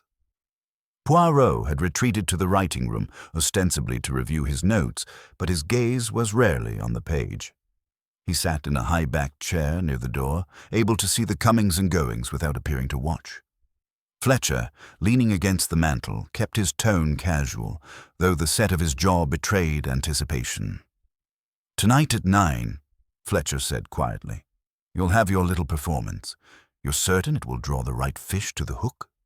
Poirot's eyes twinkled faintly. "I do not fish, mon ami. I set the stage, and the actors reveal themselves." He tapped the edge of his notebook. "But even the best play requires a rehearsal, and the world, it seems, has provided us one." He glanced toward the corridor, where Tom Lyle was hurrying toward them, cap in hand, face pale beneath his mop of hair. The boy skidded to a halt just inside the doorway. "Mr. Poirot, Inspector, it's the room, Mr. Holland's room. Someone's been in." Fletcher straightened at once. The constable was posted. "He's still there," Tom interrupted, voice high with urgency. "Says no one's gone in or out, but when I took up the tea things for the constable, the case, Mr. Holland's attaché, it's gone." Poirot rose as if unfolding himself from thought. Gone? Aye, sir. The stand's bare. The case, the bag. Nothing. They moved quickly, Fletcher striding ahead, Poirot following with shorter, deliberate steps. The constable outside room 204 stood flustered, insisting that no one had passed him. Inside, the room was as they had left it earlier, save for the absence that drew the eye at once, the space by the window where the attaché had sat. The carpet bore the shallow dent of its weight, and on the sill a faint smear as if something had been dragged past in haste. Fletcher swore under his breath. Windows locked from the inside. Poirot stepped closer. Locked now, yes. But the smear, see, it is recent, and the latch, there is a grain of grit in it, as if opened and shut without brushing away the evidence. He turned to the constable. You have heard no sound? No movement? Nothing, sir, the man replied, clearly miserable. Only the wind whistling down the chimney in the next room. Poirot's gaze sharpened. A whistle that is not quite a whistle, perhaps. Like the hymn, yes? The constable blinked. Could have been. From the hall came quick footsteps. Celia Partridge, apron still on, cheeks flushed. Mr. Poirot, I just went to fetch fresh towels for room 206 and, well, I'm not one to pry, but there's a cupboard under the linen press that wasn't shut proper. I opened it to see, and there was this. She held up a folded square of raw linen, the same type Poirot had found earlier in Holland's room. This one was unstained, but for a small, deliberate cut at one edge, as if a strip had been removed. Poirot took it gently. A twin, he murmured, kept separate. Why? To match what was in the case? Or to replace it? Fletcher scanned the room, his irritation sharpening into suspicion. If the attaché's gone, someone's desperate, or thinks we're too close. Or, Poirot corrected softly, someone fears what the case would not contain. He bent, examining the carpet near the stand. Note, Inspector, the faint outline here. The case rested not squarely, but at a slight angle. This is the stance of a thing set down with care after it has been opened and examined. Perhaps last night it was already empty. The theory was interrupted by a knock at the open door. Trent stood there, awkward as a man who dislikes intrusion but cannot ignore it. I thought you should know. Mrs. Cardew is asking everyone if they've seen her bag. Small, black, beadwork on the clasp. She says it was last with her at luncheon. Inside was only her spectacles and a check for the Lifeboat Association, unsigned. Fletcher's brows drew together. The check Holland was meant to present. Trent nodded. She said he'd given it back to her yesterday afternoon, saying he'd bring it up himself during the speeches. Now it's gone. Poirot's face remained serene, but his mustaches tilted a fraction. And so, within 1 hour, we have the disappearance of the attaché that may hold nothing, and the disappearance of a bag that holds something. 2 thefts, each drawing our gaze. Which is the magician's flourish, Inspector, and which the real trick? They gathered in the morning lounge once more, though Poirot kept the summons discreet. Mrs. Cardew confirmed the loss of her bag in tones of annoyance rather than fear. Miss Dacre professed shock, but seemed more interested in who might have rifled the hotel than in the fate of the check. Colonel Peters muttered about damned impertinence, and tightened his lips when Fletcher asked if he had left the lounge during the last hour. Only Tom and Celia looked genuinely unsettled. It's like the place is full of ghosts, Tom said. 1 minute something's there, next it's not, and no one's seen it walk off. Not ghosts, Poirot said gently. Merely hands that move when eyes are elsewhere. He glanced at the clock on the mantel. 7:30.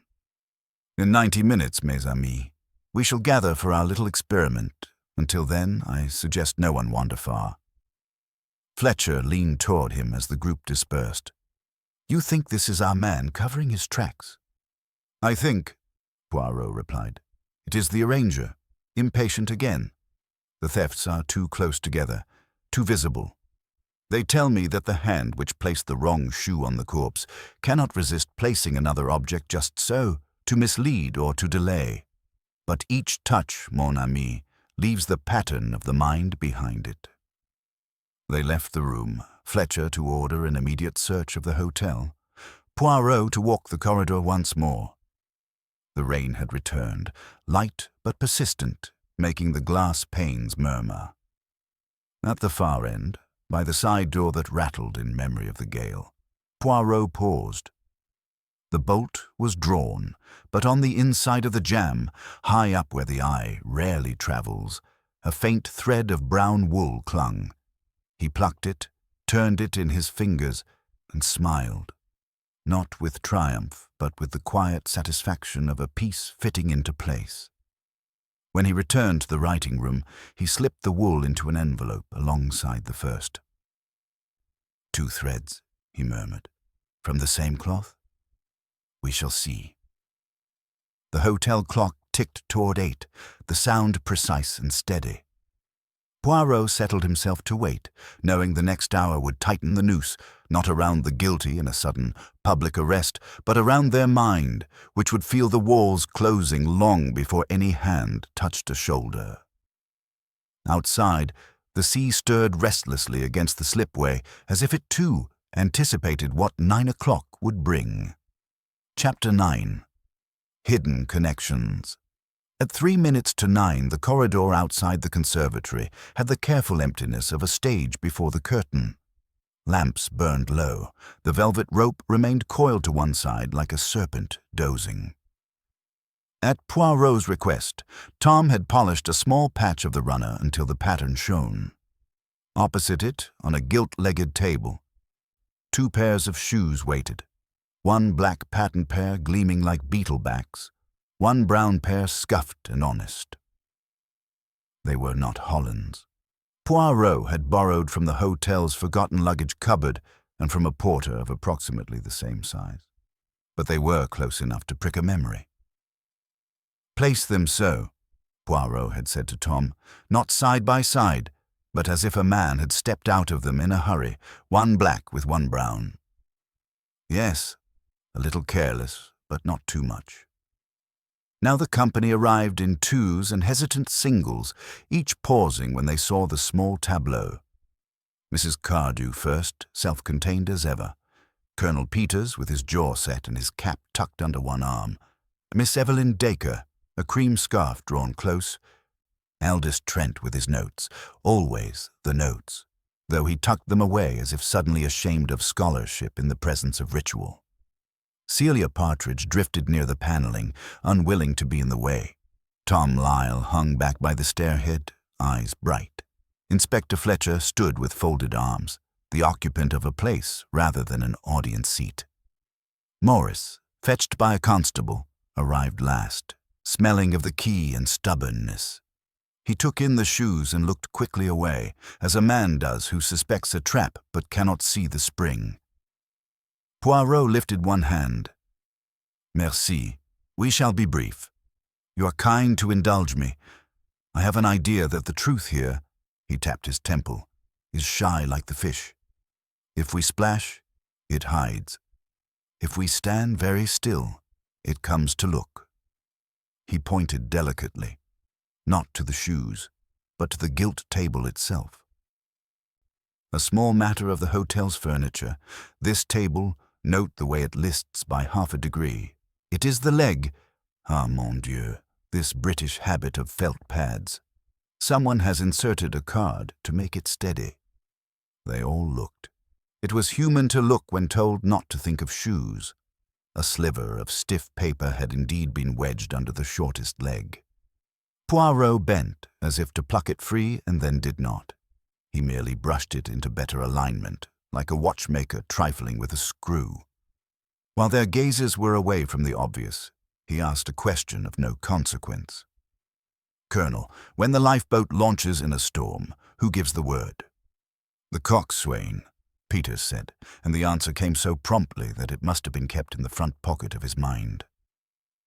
He calls the stroke, and the crew answer. And when there is descent, there is no descent, the colonel said. On a lifeboat, you obey. Exactement. Poirot straightened, and the brown shoe tottered only slightly on the polished patch of runner.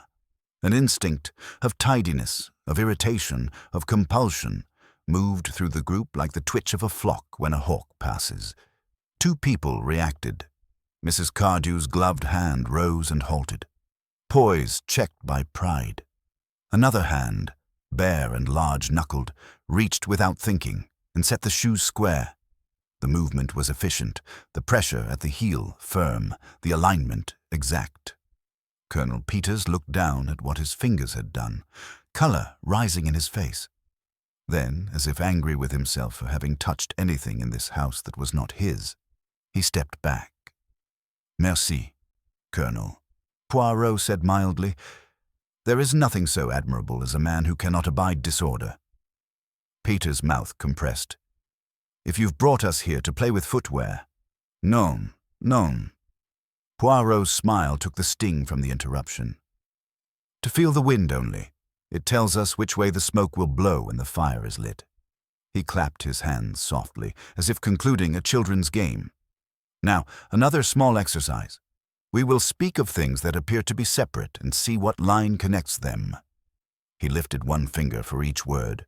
The charity, the agents Garrow and Blythe, a salvage 2 years ago, an empty room booked for Mr. Jacob Winthrop, an unsigned check, and a whistled hymn. It was Miss Dacre who broke the silence, impatience pricking through her composure. You make it sound like fortune-telling, Immus. Poirot. Fortune-telling is the art of inventing a past, Poirot said gently. Detection is the art of reading it. Let us read. He turned, not to Mrs. Cardew, as many expected, but to Aldous Trent. Monsieur, your scholarship, Eleanor Grange, St. Aldwick's Head, a quarrel over a bell and a ring. Who made the loudest fuss? Trent's eyes flicked toward the colonel and away again, not from fear, but from a scholar's reluctance to wound. A donor to the association who believed his family's crest matched the rings. He wanted it publicly acknowledged. The committee preferred silence. And the solicitor? Holland smoothed it, Trent said. He always smoothed it. Poirot nodded as if a piece had slid home. He turned to Mrs. Cardew. Madame, in that affair, did you ask Garrow and Blythe to settle accounts privately? Her lashes lowered.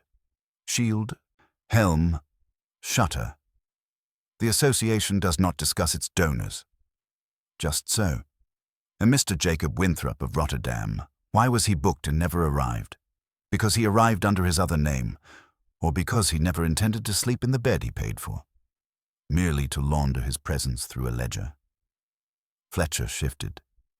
You think the Winthrop booking was cover for someone to move in and out, without being noticed? Poirot's hand fluttered.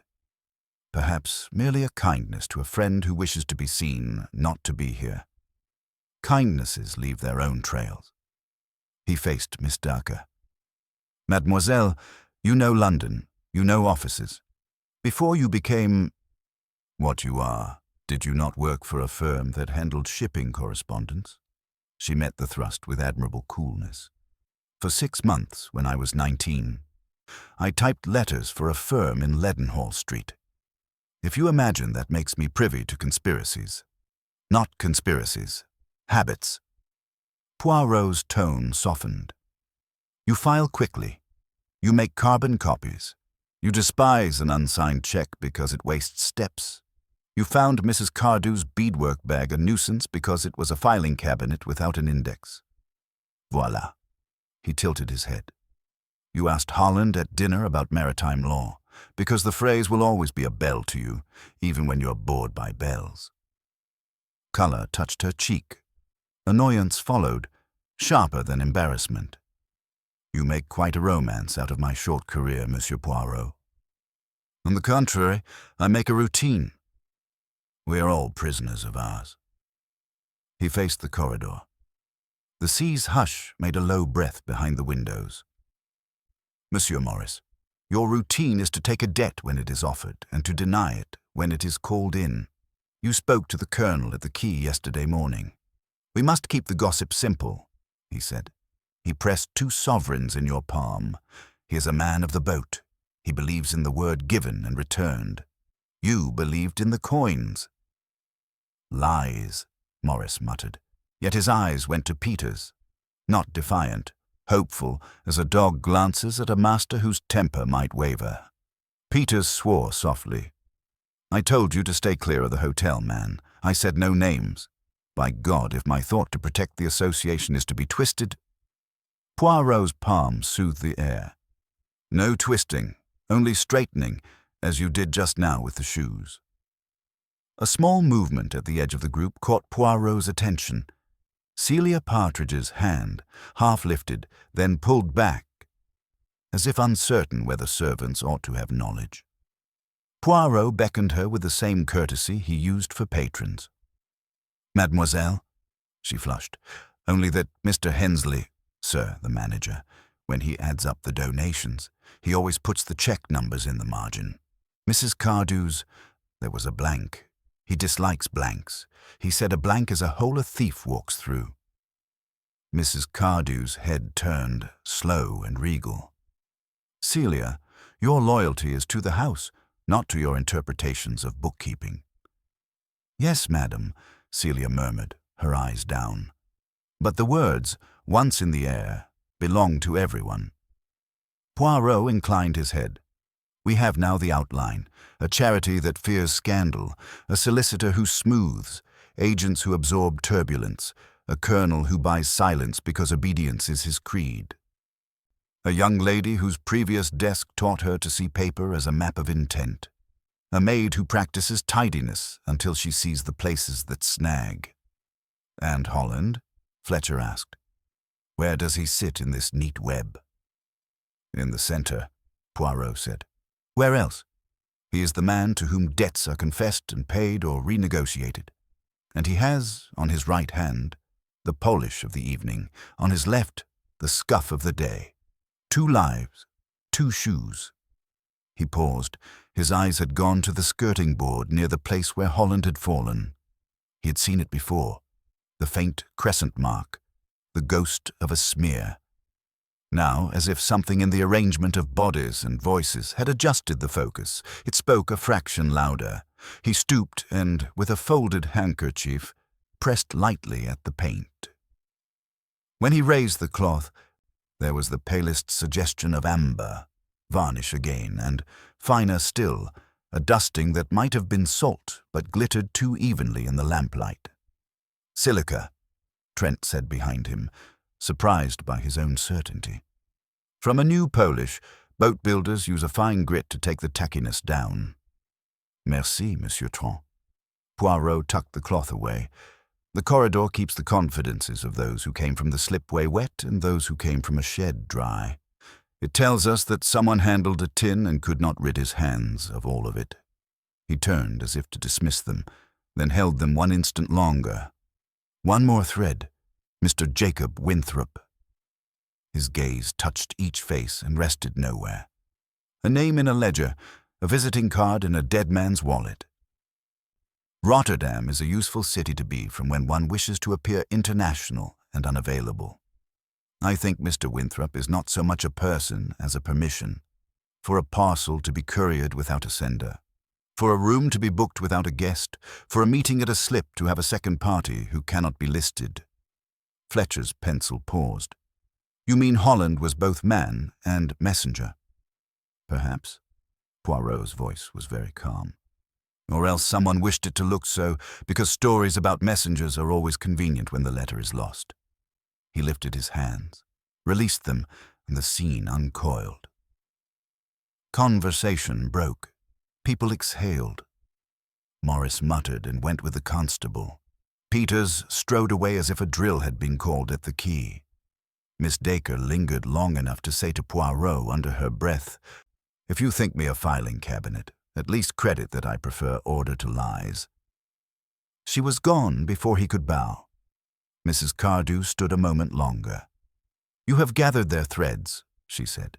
"Can you keep them from strangling the association?"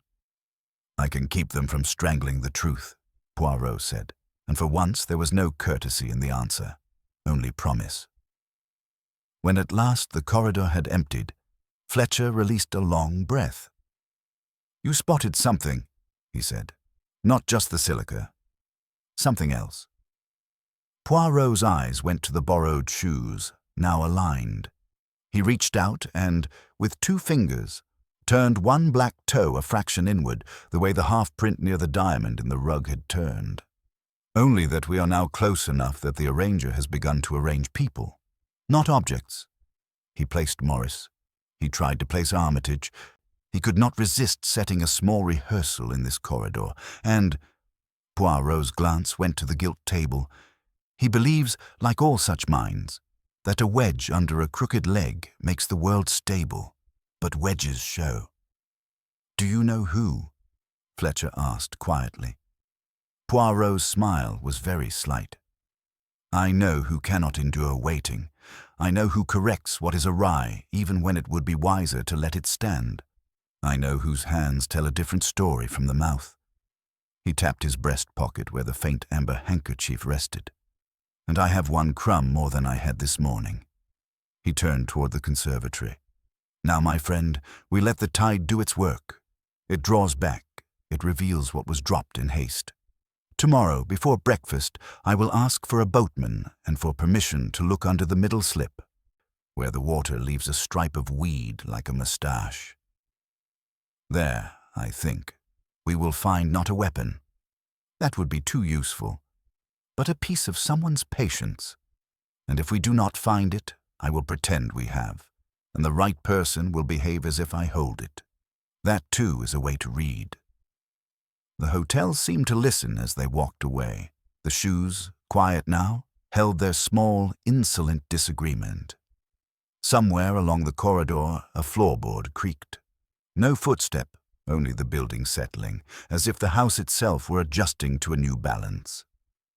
Outside, the sea turned in its sleep. Inside, the little grey cells turned with it, stitching threads that had lain separate into a pattern that was beginning, unmistakably, to cohere. Chapter 10.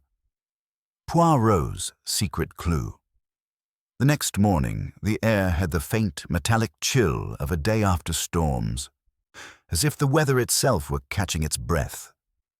From the windows of the sea view, the channel lay under a lid of pale cloud, calm but still restless at the edges. Down on the promenade, gulls wheeled in lazy arcs, their cries thin in the brittle air. Poirot was awake early, dressed as precisely as if he were to attend an embassy reception rather than inspect seaweed and salt stains. Fletcher met him in the lobby, his coat collar turned up against the cold. "You're sure this is worth the trouble?" Fletcher asked as they stepped out into the morning light. "Mon ami," Poirot replied, "you say trouble as if trouble were not the midwife of truth. If the thing is there, it tells us much. If it is not, it tells us perhaps more." The slipway was slick and cold beneath their feet, the tide half out and whispering over the weed-dark stones. The hotel's hired boatman, a lean man with eyes squinted from decades of glare, stood waiting beside a skiff pulled just enough into the shallows. "Want her in the water, gents?" he asked. "Not yet," Poirot said. "We look here first." He stepped carefully to the point where the weed began, lowering himself with deliberate precision to kneel at the damp edge. Fletcher crouched beside him, scanning the glistening line of rock and slime. It was there, half tucked into the weeds, as if lodged by accident, but held fast against the pull of the water. A scrap of leather, darkened by wet, torn cleanly at one edge. Poirot used a pair of tweezers from his pocket to lift it free. "The tongue of a shoe," Fletcher said, frowning.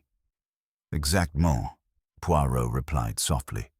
"And from a shoe not unlike our brown friend, scuffed, softened by wear, cut to be removed, a thing one does not lose by accident. It is the relic of preparation." Fletcher frowned deeper. "Preparation? Consider, Inspector, one shoe replaced upon the dead man to tell a story of haste. But before that could be done, a shoe had to be modified. Perhaps it did not fit. Perhaps it bore a mark that would contradict the story. So Snip, snip. One cuts away a part to make the exchange possible. And then, when the scene is arranged, one discards the scrap where it will be hidden, but not too well. Fletcher turned the leather over in his hands. So you're saying this was planted for us to find? I am saying, Poirot said, that it was left where it would seem accidental, because our arranger likes the artistry of accident. But here, he touched the torn edge. See how clean. This is not a tear from wear. It is a cut with a blade, one clean pass. And the surface, see the grain. It matches the other brown shoe we have. Fletcher exhaled. So we have proof that someone handled Holland's shoes before the murder. Before, yes. Which means the murder was not the result of a quarrel, but of a plan. The shoes were chosen as part of the story, and Poirot's eyes gleamed. It tells me something else. Something I keep here. He tapped his temple. Until it is ready to walk out into the open. They returned to the hotel with the leather sealed in an envelope. Poirot insisted they enter by the side door, pausing once again by the bolt. The faint thread of brown wool he had taken yesterday was gone. Someone has tidied, Poirot murmured. Always the tidying, always the little adjustments to remove what is out of place. This is the mind we hunt, Inspector, the mind that cannot allow the stray thread. Inside, breakfast service was in progress. Mrs. Cardew sat at her usual table, upright, a small pot of tea before her. She glanced up as they passed, her eyes acknowledging but not inviting conversation. Colonel Peters was by the window with a plate of kippers. He ate mechanically, eyes fixed on the harbour beyond. Miss Dake, in pale blue, toyed with toast while reading a newspaper she did not turn. Poirot made a show of greeting each politely, his manner warm but his eyes sharp, gauging each reaction. When he reached Trent, who was buttering bread with absent-minded care, he asked in a low voice, "Monsieur, do you recall where you sat in the lounge last night during our little gathering?" Trent blinked. "Near the door." "Why?" "And from there? Could you see the corridor where the shoes were?" "Yes, but, Realization dawned in his gaze. "You're asking if I saw who adjusted them?" Poirot smiled faintly. "I already know who adjusted them. I ask only if you noticed whether that person looked to see if anyone was watching." Trent's brow furrowed. "No. They acted without hesitation, like it was natural." "Natural, yes." Poirot's eyes softened. "That is the key, my friend. The murderer's hand will always act in its own nature." After breakfast, Poirot retreated once more to the writing room. Fletcher followed, impatient. "You've got something, haven't you? More than you're telling me." Poirot settled into his chair, steepling his fingertips. "I have several somethings, Inspector. The thread of wool, the varnish and silica on the skirting, the missing check and the vanished attaché, the man with the scar, the booking for Winthrop. And now this." He tapped the envelope containing the shoe tongue, "which tells me the arrangement began before the death, and that the arranger is a creature of habit. These are pieces of a design, but to show them too soon is to risk breaking the pattern." Fletcher scowled. "So what's next?" "Next," Poirot said, "we wait, and we make the arranger wait. Waiting for such a mind is agony. They will try to finish the picture, to force the ending before it is ready. And when they do," his mustaches lifted slightly, "they will leave me my final piece." By mid-morning, word had spread that Poirot intended another gathering that evening, to clarify matters. Whispers moved through the hotel like drafts in old woodwork. Some wondered aloud why the Belgian delayed. Others, less patient, began to drift toward their own quiet corners, speaking in lowered voices. Poirot noticed. In the lounge, Mrs. Cardew and Colonel Peters exchanged a few private words, then separated with studied neutrality. In the conservatory, Miss Dacre sat alone, but her eyes followed the manager's wife, Mrs. Hensley, as she crossed to speak with Celia Partridge. Morris, when he appeared, kept to the bar and watched the doors more than he drank. By luncheon, Fletcher was certain something was about to give. "They're restless," he said to Poirot. "It's like a net tightening. You can feel it." "Precisely," Poirot said. "And when the fish thrash in the net, they do not see that they only entangle themselves further. We shall keep the net still, mon ami, and let the motion come from within." He allowed Fletcher to believe that the evening's gathering was the next move. But in truth, Poirot had already planned another step, one no one else would see. A quiet conversation with the one person in the hotel who, by nature and training, could not resist putting something back in its place, even if it meant revealing exactly where their hands had been before. It was, in its way, the smallest of clues, just a fragment of leather and a habit of alignment. But to Poirot, it was enough to complete the figure in his mind. He would keep that knowledge to himself for now, as carefully arranged as the shoes on the gilt table, until the moment came when the picture could no longer be denied. And when that moment came, it would not be the shoe that didn't match which mattered. It would be the hand that could not bear to leave it that way. Chapter 11. Tensions rise. By late afternoon, the sea view had the tense quiet of a rehearsal hall where the orchestra tunes but the conductor has not yet lifted his baton. Conversations collected in doorways broke apart when someone crossed a threshold and reformed down the corridor like murmuration. The staff moved with a more deliberate composure than usual, as if each tray and towel might be cross-examined. In the lounge, the fire snapped, a civilized sound at odds with the watchfulness in the room. It began, as uprisings often do, with a small resentment given voice at the wrong time.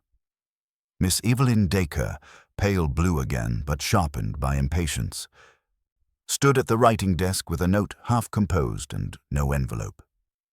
Mrs. Hensley, carrying a ledger, paused too near. The glance between them, cool, appraising, would have passed as nothing if Miss Dacre had not said, too clearly, "Some people take it upon themselves to police other people's pockets." Mrs. Hensley did not flinch. "Some pockets misplace what does not belong there. It is my task to notice." "You mean the patroness's bag?" Miss Dacre returned, and the room tilted its collective ear. "You mean to suggest it wandered?"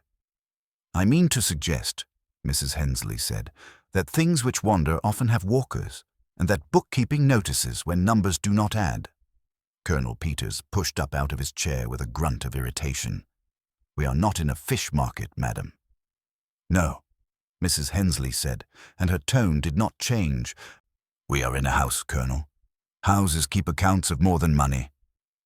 It would have gone further, that small fire, had Poirot not arrived at that moment, precise and self-possessed, with Inspector Fletcher in his wake. The room tidied itself by instinct. Chairs shifted back to their places, voices dropped to civil levels. Poirot accepted a seat on the edge of the conversation, as if he were merely an appreciative listener. "Forgive me," he said lightly. "I disturbed the domestic symphony." "You may as well," Miss Dacre said, brittle. "We rehearse accusations because nothing else happens." "On the contrary, mademoiselle," Poirot said. "Very much happens when people speak to fill a silence. They tell us whom they fear." He glanced toward the window where the channel lay colorless and flat. "Fear makes allies, Inspector, and enemies also. Let us see how the pairs form." The pairs formed, obedient to pressure. Mrs. Cardew entered, composed to the point of translucence, and took a chair not far from Colonel Peters. She did not look at him. He did not look at her. The avoidance was its own conversation.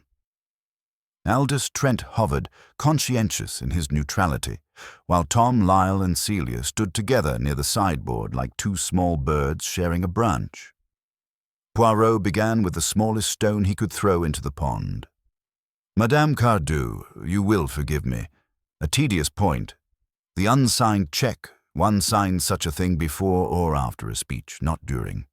Why entrust it to Mr. Holland to produce at 9? Her answer was smooth, but not effortless. He proposed to present it with remarks regarding the association's needs. It seemed appropriate. Appropriate, Poirot repeated. And the bag that contained it, beadwork, black, vanished before luncheon today. Tell me, did you remove it from the conservatory after breakfast? You know I did not, she said.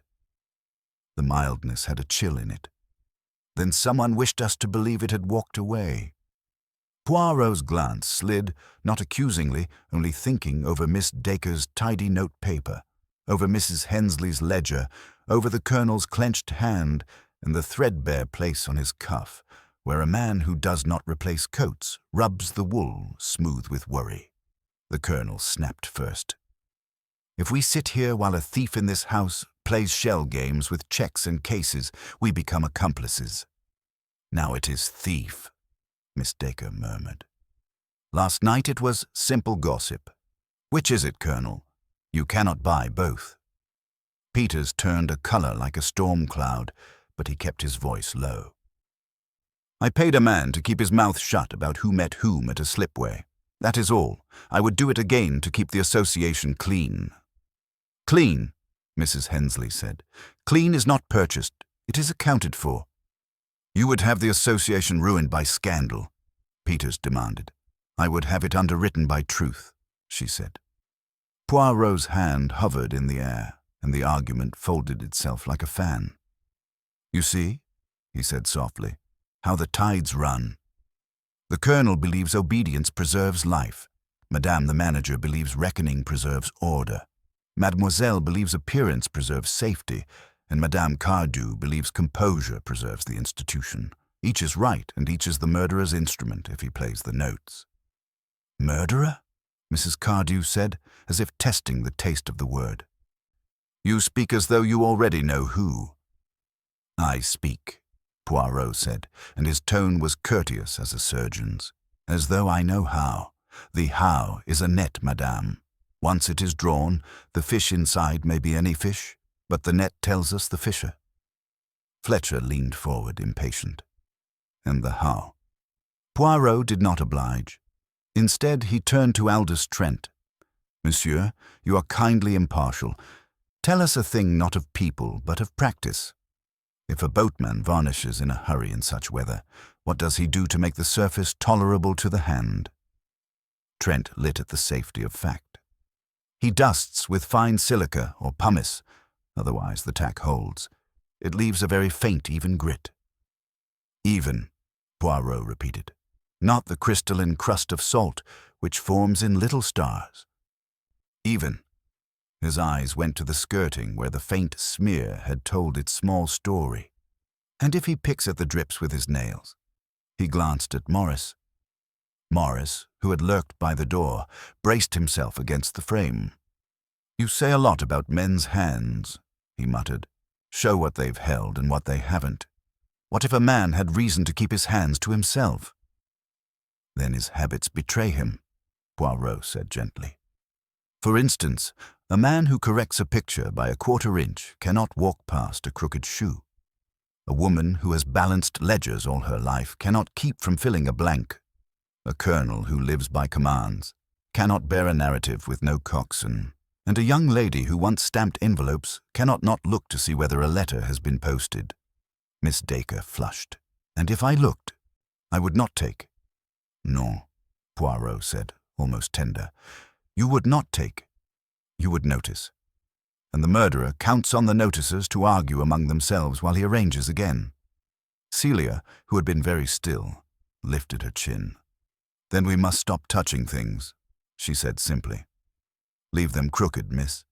Leave them blank, madam. Let the colonel hold his orders behind his teeth.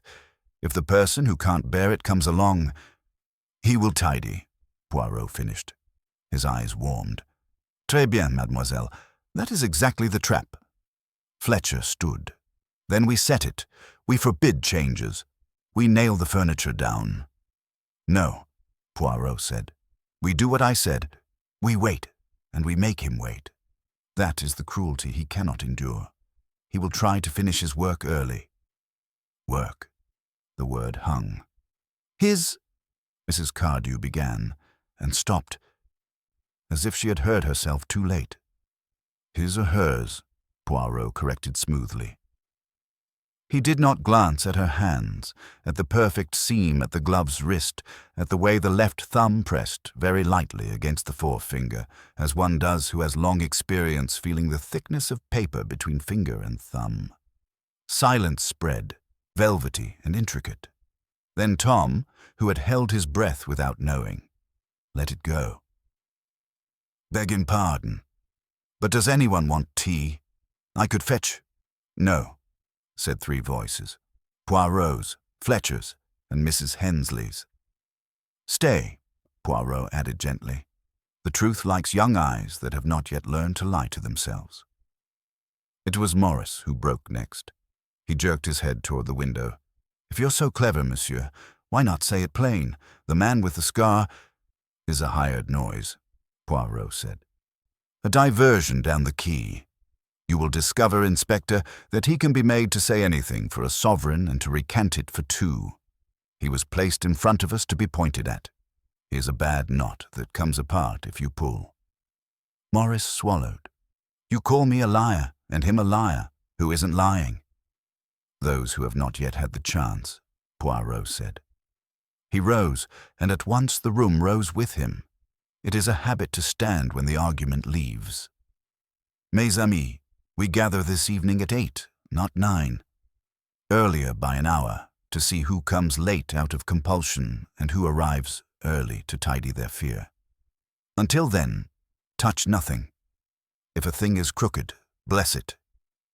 Mrs. Cardew's voice, when it came, was level but low.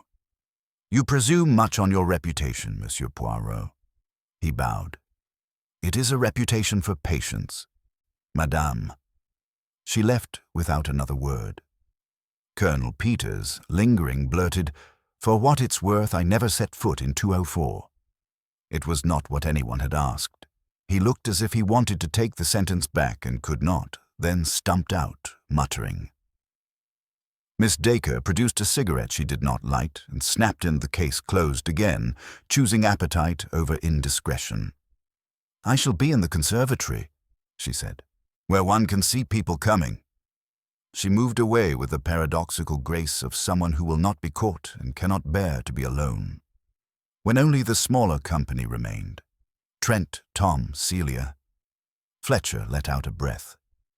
They're turning on each other. They are turning on themselves, Poirot corrected. It is better. The murderer has counted on the crowd. When the crowd disperses into conscience, he is left alone with his hands. He looked at Tom. Mon petit, you will do a favor. There is a picture in the corridor, second from the stair, a lifeboat returning in a storm. It is straight, make it very slightly askew. Then sit with a book where you can see who passes.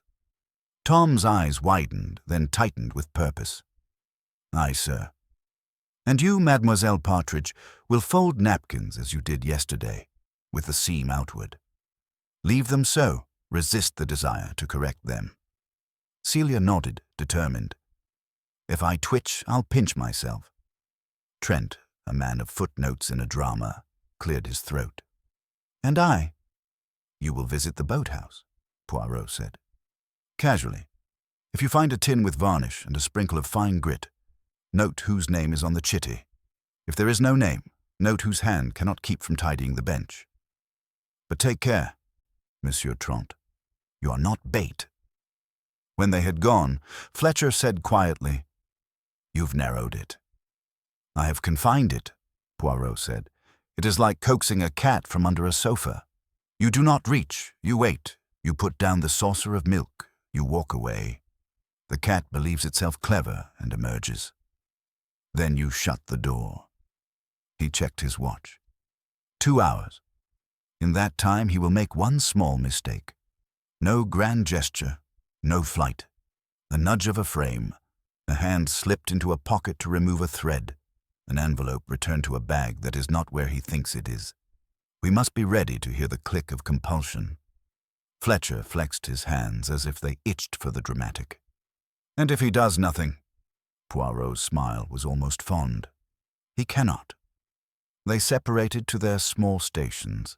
The house, obedient to an invisible metronome, resumed its measured beat, and under that beat ran the fretful counter-rhythm of a mind that could not leave well enough alone.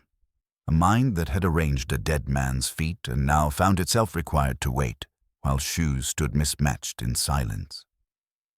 The tide, at last, was turning. The sea view felt it, a faint lift and fall under the floorboards, a hush in the corner where draughts used to speak. At 8, the curtain would rise.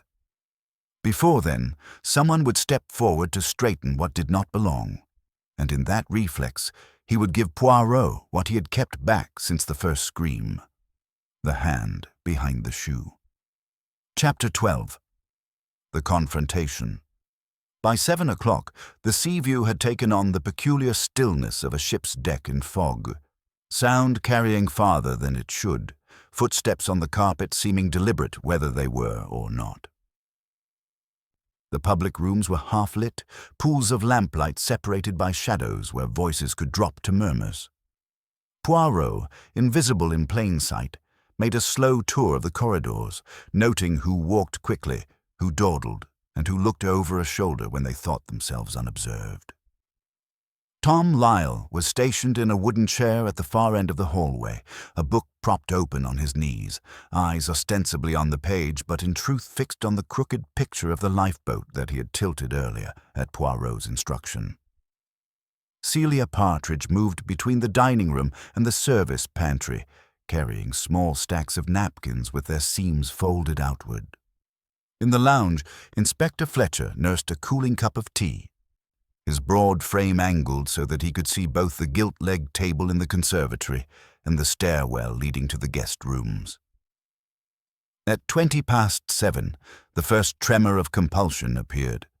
Mrs. Cardew, on her way from the lounge to the stair, slowed as she passed the crooked picture. She glanced once, continued 3 paces, stopped. Poirot, just around the corner, could almost hear the mental battle. Etiquette versus order. After a breath, she moved on without touching it. Not so the next passer. Colonel Peters came down the stair with a brisk tread, heading for the bar. His eyes skimmed the picture, and without breaking stride, he reached up and set it straight with military precision. The action was as natural to him as adjusting his tie. Tom made a small note in the margin of his book, not looking up. Poirot, emerging from the corner, caught up with the colonel by the door to the bar. A man of action, Colonel. You could no more leave that frame askew than you could leave a boat adrift. Peters blinked, then laughed, a shade too loudly. If I'm to pass something a dozen times a day, it might as well be right. Exactement, Poirot said mildly, but his eyes lingered on the colonel's hands. Clean, nails neatly trimmed, no varnish residue. The gesture, though instinctive, was not the one he sought. The second tremor came from an unexpected direction. As Celia passed through the lounge, Miss Evelyn Dacre intercepted her with a request for tea in the conservatory. Celia set down her napkins on the sideboard, the topmost folded seam outward. When she returned with the tray, the top napkin lay with its seam inward. Celia's eyes flicked to Poirot at once. She had not been gone a full minute. "Who was in the room?" Poirot asked quietly when she passed near him. "Only Mrs. Cardew, sir," Celia whispered. She was standing by the window. Poirot's gaze drifted to the conservatory. Mrs. Cardew was there indeed, a pale figure against the glass, speaking to Aldous Trent. She was ungloved. Her hands, elegant and precise, moved as she spoke, 2 fingers tapping the air to emphasize a point. At 8:10, the compulsion he had been waiting for revealed itself. Poirot was at the far end of the conservatory when Morris slouched in, smelling faintly of the key. He eyed the gilt-legged table where the mismatched shoes still sat as they had since the previous evening. His jaw worked. With a quick glance around, he stepped forward, nudged the black shoe to align it with the brown, and gave the brown a brisk shove so the heels matched. Poirot crossed the space in 3 quiet strides. "Merci, Monsieur Morris. You have just saved me a small speech." Morris's eyes narrowed. "For moving a shoe? I like things neat." "Neat, yes," Poirot said. "Even last night when you placed Jack Armitage in a coat behind the coal bunker, even when you left a scrap of leather under the slipway to be found. You like your stories neat too. Just enough truth to make them stand, just enough arrangement to make them point elsewhere." "That's rubbish." Poirot's voice was silk over steel. "Non, it is pattern. Last night you were asked to tell a tale. Today you could not leave my little tableau imperfect. And I tell you, Inspector," he turned to Fletcher, who had appeared in the doorway, "the mind that could not bear those shoes is the mind that could not bear to leave Holland's death looking like anything but a hurried theft." Morris took a step back.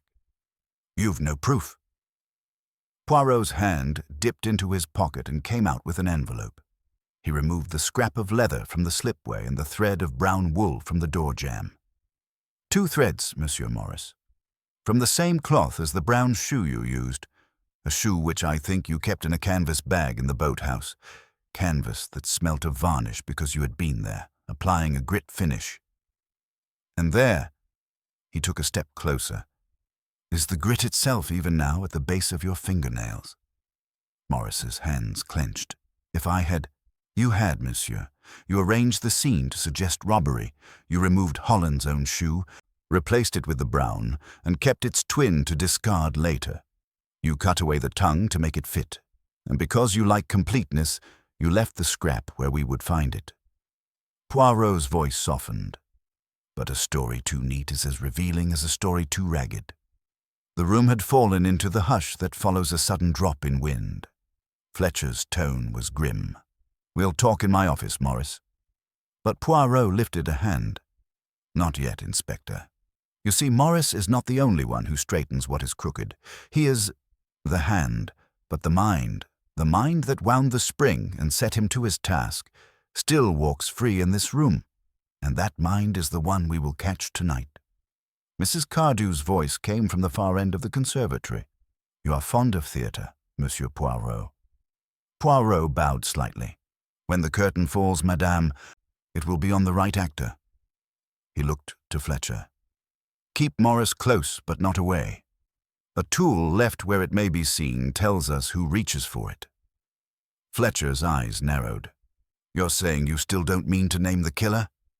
"Not until I have watched them try once more to finish the picture," Poirot said.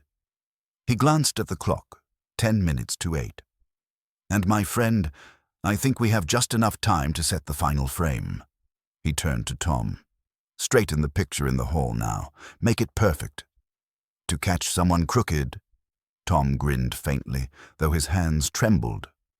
"Exactement," Poirot said. "Tonight we see who cannot live with perfection, because they must change it to match their design." The tide outside was turning again, the hiss of it against the stones like a slow intake of breath. Inside, the company began to move toward the lounge, as if pulled by an unseen current. Poirot stood still in the center of the conservatory, his small figure steady amid the shifting of feet and glances, listening for the faintest click of compulsion before the hour struck. Chapter 13. A desperate attempt to escape. 8 o'clock struck with the discreet authority of the Sea-View's brass clock, and the company drew together, as if the sound were a rope tossed into the room and gently hauled. The lounge and conservatory formed a single, shallow amphitheater. Lamps set low, the gilt-legged table at its center, the mismatched shoes now perfectly aligned, the picture in the corridor, straight as a sword, visible through the archway. Fletcher took a position that looked like waiting, and was not. Tom sat with his book. Celia hovered with a tray she had no intention of serving. Aldous Trent clutched his notes as if facts could be armor. Mrs. Cardew, composed into paleness, occupied her accustomed chair. Colonel Peters stood, hands behind his back like a man on the quarterdeck. Miss Dacre had found a place where the glass reflected enough of the room that she need not turn her head to see who approached. Poirot, small and precise, did not stand before them to speak. He moved instead among them without ceremony, pausing at trifles, the angle of a lampshade, a coaster shy of its fellow, as if he were tuning a piano by ear. "You will indulge me," he said at last, without raising his voice. "It is only to keep the little grey cells from becoming bored." The sentence had not finished vibrating in the air when the hotel made a noise it had not made since the storm, a soft, collective sighing, the breath cut from the lamps. Darkness fell, not absolute but patterned, the kind that carves the room into islands where a fire burns and corridors where glass holds moonlight. Someone drew in a sharply suppressed breath. Cutlery in a far room trembled and was stilled by a hand. Then, with a reluctance that felt almost human, 2 lamps flared again. The rest stayed black. "Fuse," Fletcher said, already moving. "Non," Poirot murmured. "A human choice. Celia, do not light more. We shall let the darkness tell us who trusts it." He had placed people on a board. Now he watched to see which piece would move first. It did.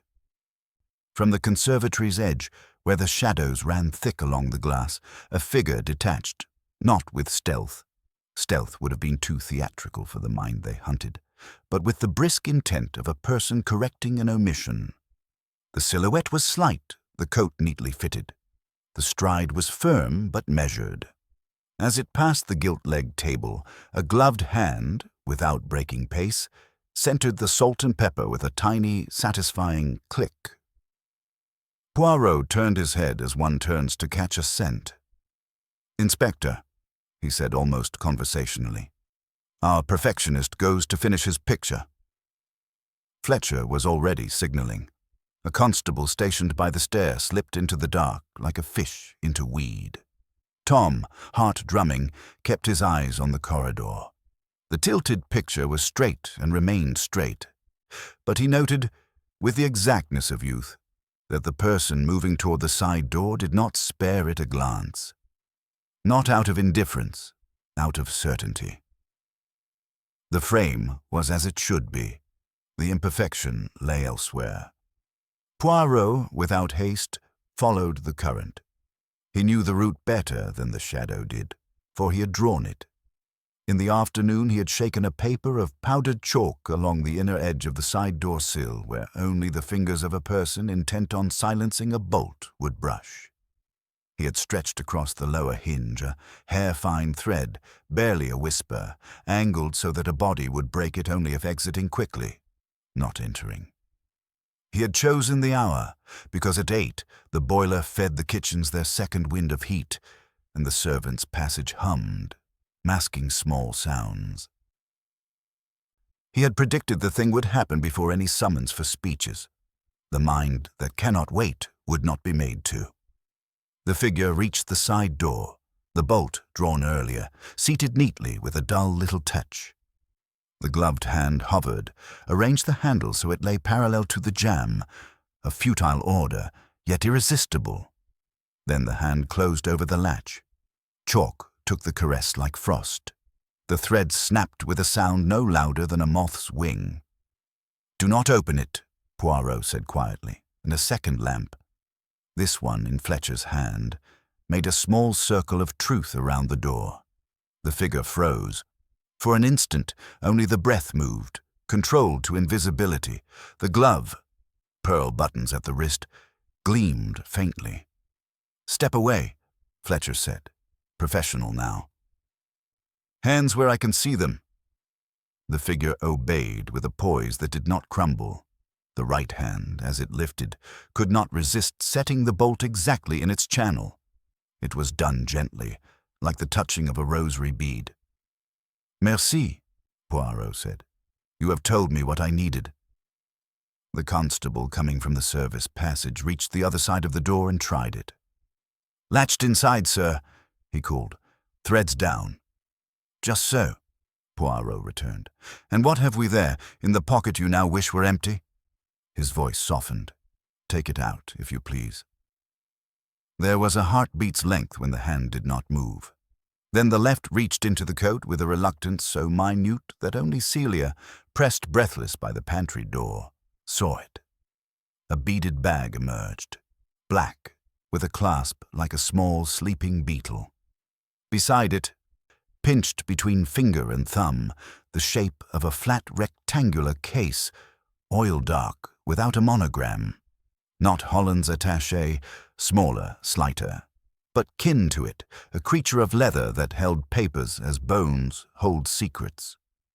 "Where did you find them?" Fletcher demanded. The reply could have been used to polish silver. "On a chair. They were out of place." The voice was level, the tone more irritated by disorder than alarmed by discovery. Poirot's eyes were kind in a way that made kindness into a mirror. "And you intended to put them where? The coal bunker, the sea, or into the hands of a friend who signs for the association and knows which records do and do not belong in a ledger?" Control held, just, and with it, silence. But the right hand, traitor to the left, rose of its own accord to touch the door latch and found chalk. Pearly glove, dusted pale. "Inspector," Poirot said softly, "you see the chalk. You will also find, upon the glove, the very faintest rasp of grit at the inner seam, a remnant from yesterday when these hands arranged a scene where varnish had been." He nodded to the beaded bag. "Open it carefully." Fletcher did so.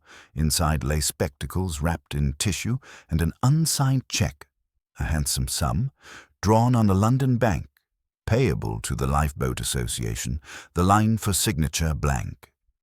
Tucked behind it, folded twice, a single sheet of hotel stationery. The shading of a pencil had never been necessary. The words were clear in Holland's firm hand.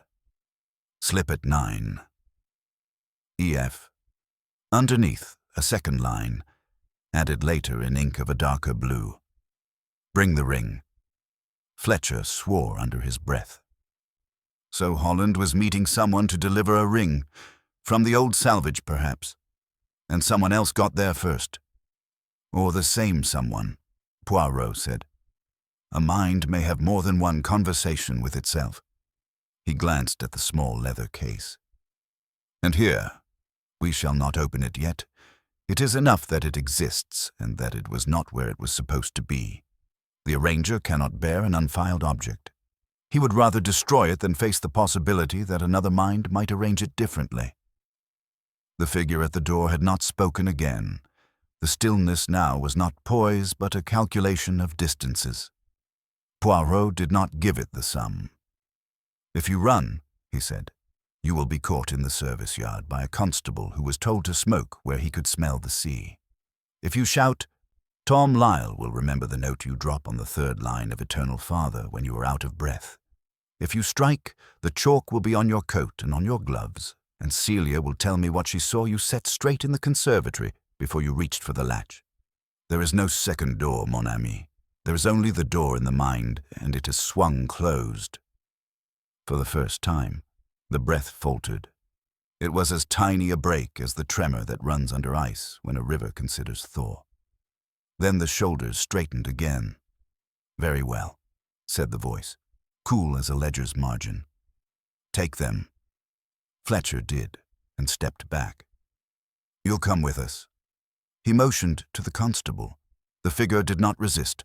Only when passing the gilt-legged table did the head turn, not toward the shoes, now properly aligned, but to the lamp whose shade sat at an imperceptible angle. The pause was the length of a heartbeat. The hand twitched and did not move. Poirot saw it and knew. The battle between nature and necessity was being waged and lost in increments no one else would ever count. They were not 10 paces from the door when a different danger declared itself. In the murk beyond the arch, another shape had separated from the room's edge, heavier, purposeful, the gait of a man who has found a solution that involves force. Morris, who had been held near the bar at Poirot's quiet insistence, had slipped his leash by silence. His eyes were on the small leather case with a hunger that did not belong to thought. His hand, not gloved, was closed around something narrow that caught a ribbon of light, a marline spike polished by a life at sea. "Stand where you are," Fletcher snapped. Morris did not. He came on, the spike low, the breath audible, not for the person under guard, for the case. "Give that here. I'll end this mess." Poirot moved faster than anyone expected of a man whose shoes liked to remain unscuffed. He stepped sideways, not to block but to deflect, and spoke one word like a bell. "Tom." The boy was already in motion. He had not forgotten the clove hitch that crossed on itself. He had practiced in corners the proper lay. The waxed cord that had sat all evening on the gilt table, a forgotten prop to most, was in his hands and flicked now, a quick loop low around Morris's wrist and the table leg. The spike swung, clanged off brass, bit wood, and stuck. Fletcher was there in 2 strides, twisting the man's arm with the authority born of training and exasperation. The spike fell, the cord held. Morris swore, struggled, sagged. "Enough," Fletcher said through his teeth. "Another inch, and I'd have had you for attempted murder to go with the rest." "Not murder," Morris spat. "I wasn't for him. I was for what he carried. It's mine, or someone's who'll pay fair." "Your economics do not interest me," Fletcher returned. Poirot put a hand, gentle, on Tom's shoulder. "Très bien, mon petit. One good knot." Tom flushed scarlet, pride and shock braided into one. The figure with the pearl-buttoned gloves had not moved amid the scuffle. If anything, the stillness became more terrifying because it was a stillness chosen. Poirot looked at the hands and saw, with that inward click he cherished, that they had curled, not into fists, but away from the chalk, fingertips lifted minutely, as if the very dust of disorder burned. "We are finished for tonight," he said, and his voice was suddenly very tired. "Inspector, you will keep the case and the check, and you will permit me, for a few hours only, to keep the paper that says 'Slip at 9. In the morning we will gather them all. I will speak, and I will tell them why a man died with a shoe that did not match, and who could not bear to leave him otherwise."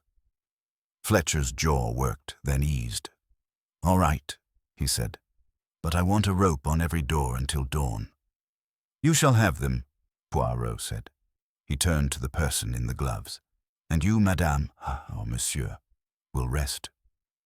Compulsion exhausts more cruelly than fear. In the morning you may have the relief of hearing me say out loud what you have already begun to admit to yourself." No answer, only the slightest inclination of the head. Not agreement, not defiance. The bow that the very well-bred give to inevitability. The sea view exhaled. Lamps, one by one, permitted themselves to shine steadily again. In the corridor, the picture of the returning lifeboat hung true. In the conservatory, the shoes stood matched. On the gilt table, the waxed cord lay in a modest S, like a harmless snake asleep.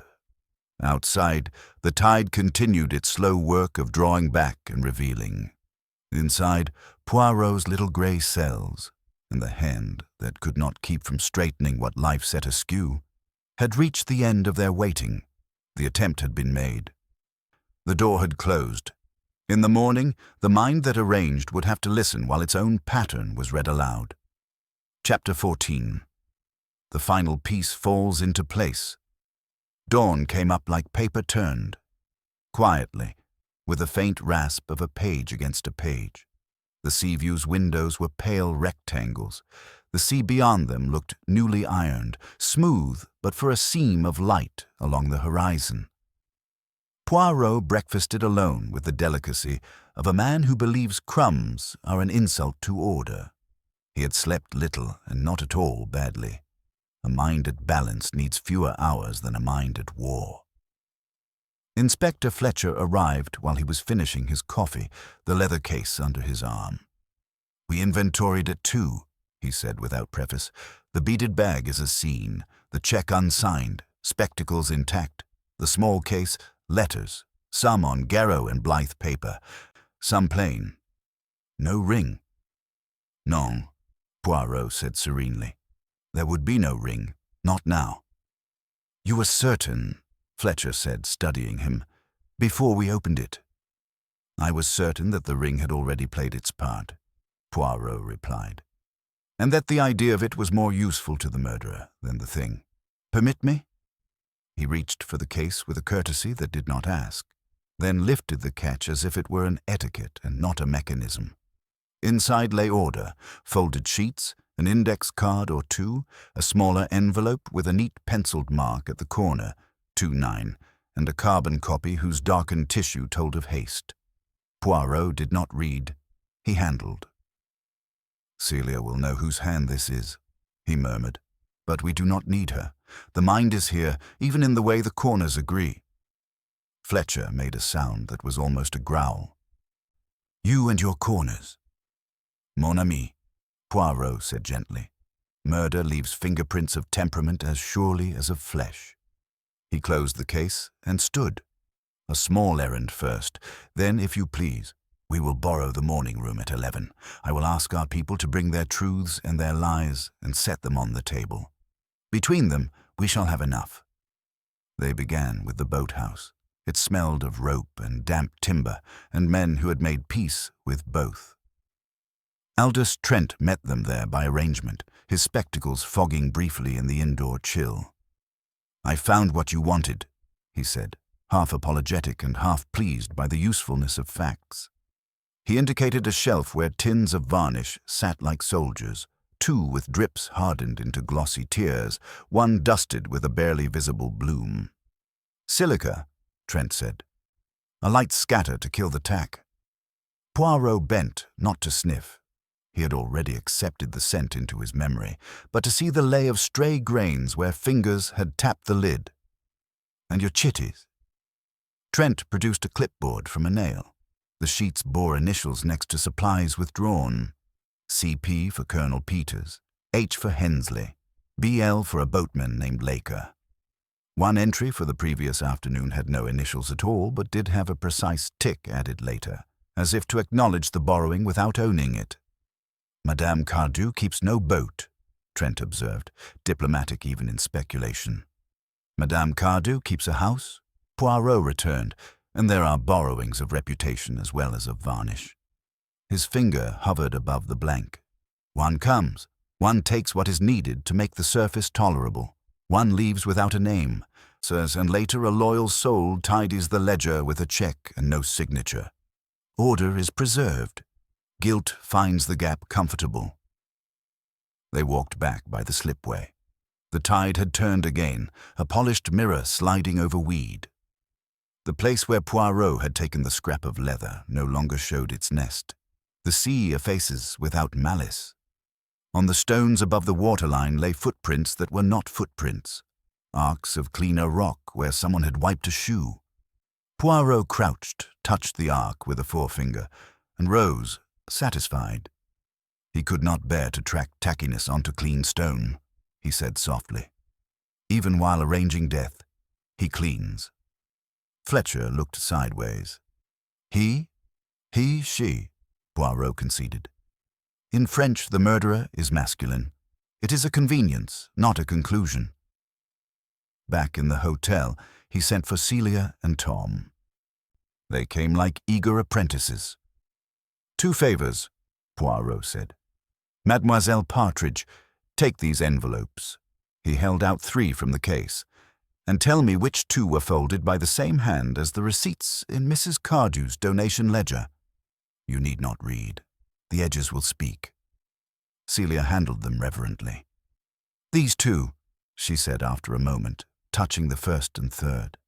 "They lie the same. The corners are pressed, the way Madame does, with the nail. And this one?" Poirot showed the carbon copy on thin tissue. "That's Mr. Holland's," she said with surprising certainty. He folded in thirds. The top edge is a hair off, like he was reading as he did it. Merci. He turned to Tom. And you, mon petit, go to the library table. There is a book of sea hymns. Find me eternal Father. Mark where the old sailor breathes in the third line. Tom grinned. Always loses it on whose arm hath bound the restless wave. He lifts for who bidst the mighty ocean deep. I'll mark it. Good. Poirot's eyes warmed. Truth sung badly is still truth. They left, buoyant with purpose. Fletcher rubbed his jaw. So, the envelopes lie like Cardew's ledger, the hymn breathes like Morris's lungs, the varnished chitty has no name, the small case shows thought in squares. It is clever. It is brittle, Poirot said, and the word held pity. We require one more thing only. He glanced toward the conservatory, where plants stood in good order, and on the far table, a crystal bowl held a careful geometry of lilies and fern. Flowers now, Fletcher muttered. Always flowers, Poirot said. He crossed to the arrangement and, with exquisite care, lifted the crystal bowl and set it aside. Beneath, on the polished wood, lay a faint oval the exact size of the bowl's foot, but not where the bowl presently sat. The ring of faint dust and pollen was a finger's width to the left. Someone recentered the bowl after the storm men moved it, Poirot said, but not to its original place, to the place that looked right to them. He aligned the bowl with the old oval, and the entire table's balance altered by a whisper. A person who arranges by eye rather than by memory. That is the difference between a hostess and a housekeeper, Inspector. One recalls how it was, the other makes how it ought to be. Cardew and Hensley, Fletcher said, quick. One restores the past, the other imposes a future. Just so. Poirot's gaze slid to the beaded bag resting now in Fletcher's larger case. And the check? Unsigned. It was meant to remain unsigned. Not because the donor wavered, but because an unsigned check is an object that can be moved without consequence until the precise moment when it must be signed. A lever, ready. In whose hand is a lever comfort? Cardew's, Fletcher said slowly. Or Peters's, if he thought silence could be bought for the association. Peters buys obedience. He does not play with instruments, Poirot said. He would have signed and handed over to stop mouths. He paused. Madame Cardew would keep it poised. She keeps many things poised. Fletcher exhaled. And murder is a line drawn where a ledger will not balance, Poirot said softly. Or where a ring, an heirloom with a crest, threatens to surface and say aloud what everyone has spent 2 years avoiding. Imagine a patroness whose life is the architecture of good works. Imagine a solicitor who is smooth so often that he believes the sea will always accept his hand. Imagine the ring not as a trinket, but as a punctuation mark at the end of a sentence she refuses to read. She will move the mark. She will edit the world. And Holland? Holland made an appointment at the slipway, Poirot said, taking from his pocket the single hotel page with the penciled words. He held it to the light. But look, the pressure on the dash before 9 is heavier than the rest, pressed by someone who copied these words from an original and, in copying, underlined the hour to fix it in memory. The hand that shaded this earlier, quickly, was mine. The hand that first wrote it was Holland's. The hand that copied it, later at leisure, belongs to someone who files. And see, he turned the paper. Along the top edge, a trace of perfume lingered, faint as old conversations. Not a commercial scent. Orris and tea. Madame's, I think. Fletcher stared. You mean she had a copy of Holland's note? I mean, Poirot said, that she made herself one. For her book. A meeting to be kept, an hour to be checked off, a risk to be managed. She did not plan a murder. Oh, no. She planned an arrangement. But arrangements, when they include knives and whistled hymns and side doors, become murder as inevitably as a rising tide becomes sea. The inspector's face turned grave in a way that did not harden it. "You will say this in the room." "I will say it and more," Poirot replied quietly. "I will say that she is not a monster, that she is a perfectionist with a position to protect and a terror of humiliation. I will say that she did not mean Lionel Holland to die where he fell, that she meant him to be interrupted by necessity, corrected by an emergency, delayed until a letter could be placed in safe hands, an unsigned check withdrawn, a ring never shown. But in a corridor where varnish had made the world too sticky for chance, precision met flesh, a hand steadying a shoulder, a blade meant to persuade. It went true." He set the paper down, and afterward, she did what she always does. She put things straight. They walked the corridor once more. The skirting board still held in the line of its paint the faint amber smear.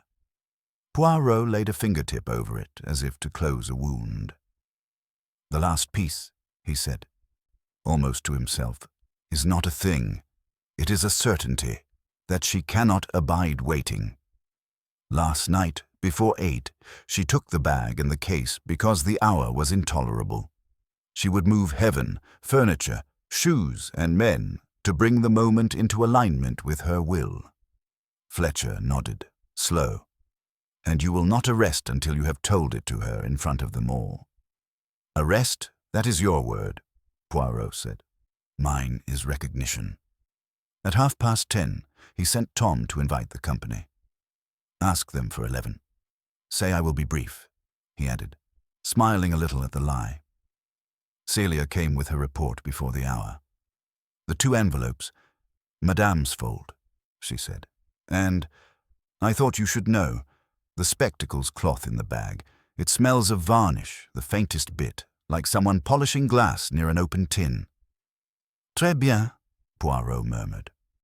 "You see how the world takes fingerprints from those who cannot help touching it." The chairs in the morning room were arranged in a gentle oval. Poirot stood at its opening, Fletcher at his shoulder. The borrowed shoes rested quiet on the gilt-legged table, one black and one brown, no longer arguing. The beaded bag lay beside them. The small leather case sat closed, demure as a secret keeping its own counsel. They came in with the different airs of people who know they are about to be weighed. Miss Dacre, bright and brittle. Colonel Peters compressed into stubbornness. Aldous Trent, thoughtful and faintly sad. Morris, sour and watchful. The Hensleys hand in hand for bravery. Mrs. Cardew entered last, as she always did, as if this were her house and she would set the tempo. She took her place exactly in the middle of a chair and rested her gloved hands in her lap with the calm that had impressed whole committees. Poirot bowed to them all. "Mes amis," he said, and the room stilled because the voice, for once, did not sparkle. "We are finished waiting." He touched the black shoe with one fingertip and then the brown, and when he spoke again his tone had the inexorable softness of the tide. "I will tell you what happened. Not the why, that we shall hear when the person whose hands could not leave the world alone hears their own pattern and can no longer deny its shape. I will tell you only the how, and when the how is spoken truly, the name will have nowhere left to hide." He raised Holland's penciled note into the light, the faint powder of graphite catching at the edges where a nail had pressed a fold. "Slip at 9, Poirot read softly. "Bring the ring." He looked up and saw, in 2 eyes only, the blink that comes when a line, at last, cannot be edited. The final piece, clicking into place, made a sound that only Poirot heard, because it was not in the air. It was in the mind. Chapter 15. The circle tightens. The morning room seemed to grow smaller once Poirot's voice fell silent. The faint sea breeze that had slipped in through the high windows carried the salt of the tide and the far-off cry of gulls. Yet here, inside, the air was taut, drawn like a sail in a sudden wind. No one moved. The black and brown shoes sat together like mismatched witnesses, mute and unblinking. Mrs. Cardew did not flinch, but her stillness had a new precision, as if each muscle had been told to behave. Colonel Peters adjusted the cuff of his jacket in a brusque, military way, though his gaze never quite left the table. Aldous Trent's fingers rested on his knee, yet twitched as if resisting the urge to reach for a pipe. Poirot let the silence stretch, his gaze traveling deliberately from one face to the next. "We have before us," he said at last, "a story told not in grand gestures, but in very small movements, folded paper, a bowl shifted by an inch, a check that is almost a gift. These are not accidents. They are the handiwork of a mind that cannot bear a thing to be left slightly askew." Miss Dacre's voice, light but edged, broke in. "You make it sound like tidiness is a crime, Monsieur Poirot." He inclined his head. "Tidiness? Mais non. But tidiness as a compulsion, it can become dangerous. If a conversation is untidy, it is ended before it can stray. If a meeting is untidy, it is reorganized. And if an outcome is untidy—" He let the sentence hang, and the weight of it was answer enough. Fletcher shifted beside him, folding his arms. His expression was watchful, but he kept his silence. Poirot took a step toward the table and touched the beaded bag with one fingertip. This, mes amis, was taken not because of greed, but because of what it contained. A check unsigned. A check that could be brought forth or withdrawn at the perfect moment, depending on how the conversation went. But with the check, letters. And with the letters, danger. Mrs. Cardew's gloved hands rested precisely in her lap. "Danger, Monsieur Poirot? You make too much of a handful of charity correspondence. Charity, madame, is what you are known for, and it is through charity that you keep a certain world in its proper order. You select your causes, you select the recipients, you select the committees. Always selection, always arrangement. But these letters, they were written in a hand that does not fold quite like yours, and they refer to an object that no committee could allow to surface without consequence." Colonel Peters gave a low grunt. "The ring." Poirot's eyes flickered toward him, approving the accuracy. "Oui, mon colonel. The ring, with its crest, would not simply be an ornament. It would be a proof. A proof that a name long respected has a connection, unacknowledged. Such knowledge, in the wrong hands, can ruin reputations, end patronages, collapse the very structure of, how do you say, useful appearances." A faint line appeared between Mrs. Cardew's brows, but she did not interrupt. Miss Dacre leaned forward. "And you think," she said slowly, "that someone would kill to prevent a family embarrassment, in this century, at a place like this?" Poirot smiled thinly. "Embarrassment, mademoiselle, is not bound by century or by postcode. It is as potent here as it was at Versailles. And when one's whole life is built upon the exact arrangement of things, the smallest threat to that arrangement can feel like the crack in a dam." He moved away from the table, pacing slowly toward the window, then turning back as though measuring the distance between the tide and the shore. "Consider, if you will, the path from the morning's meeting to the slipway. Monsieur Holland was expected. The hour was set. But before it came, another visited him. Someone who had already seen the note, not in passing, but because they made themselves a copy. And that copy was not made in haste. It was folded, filed, kept."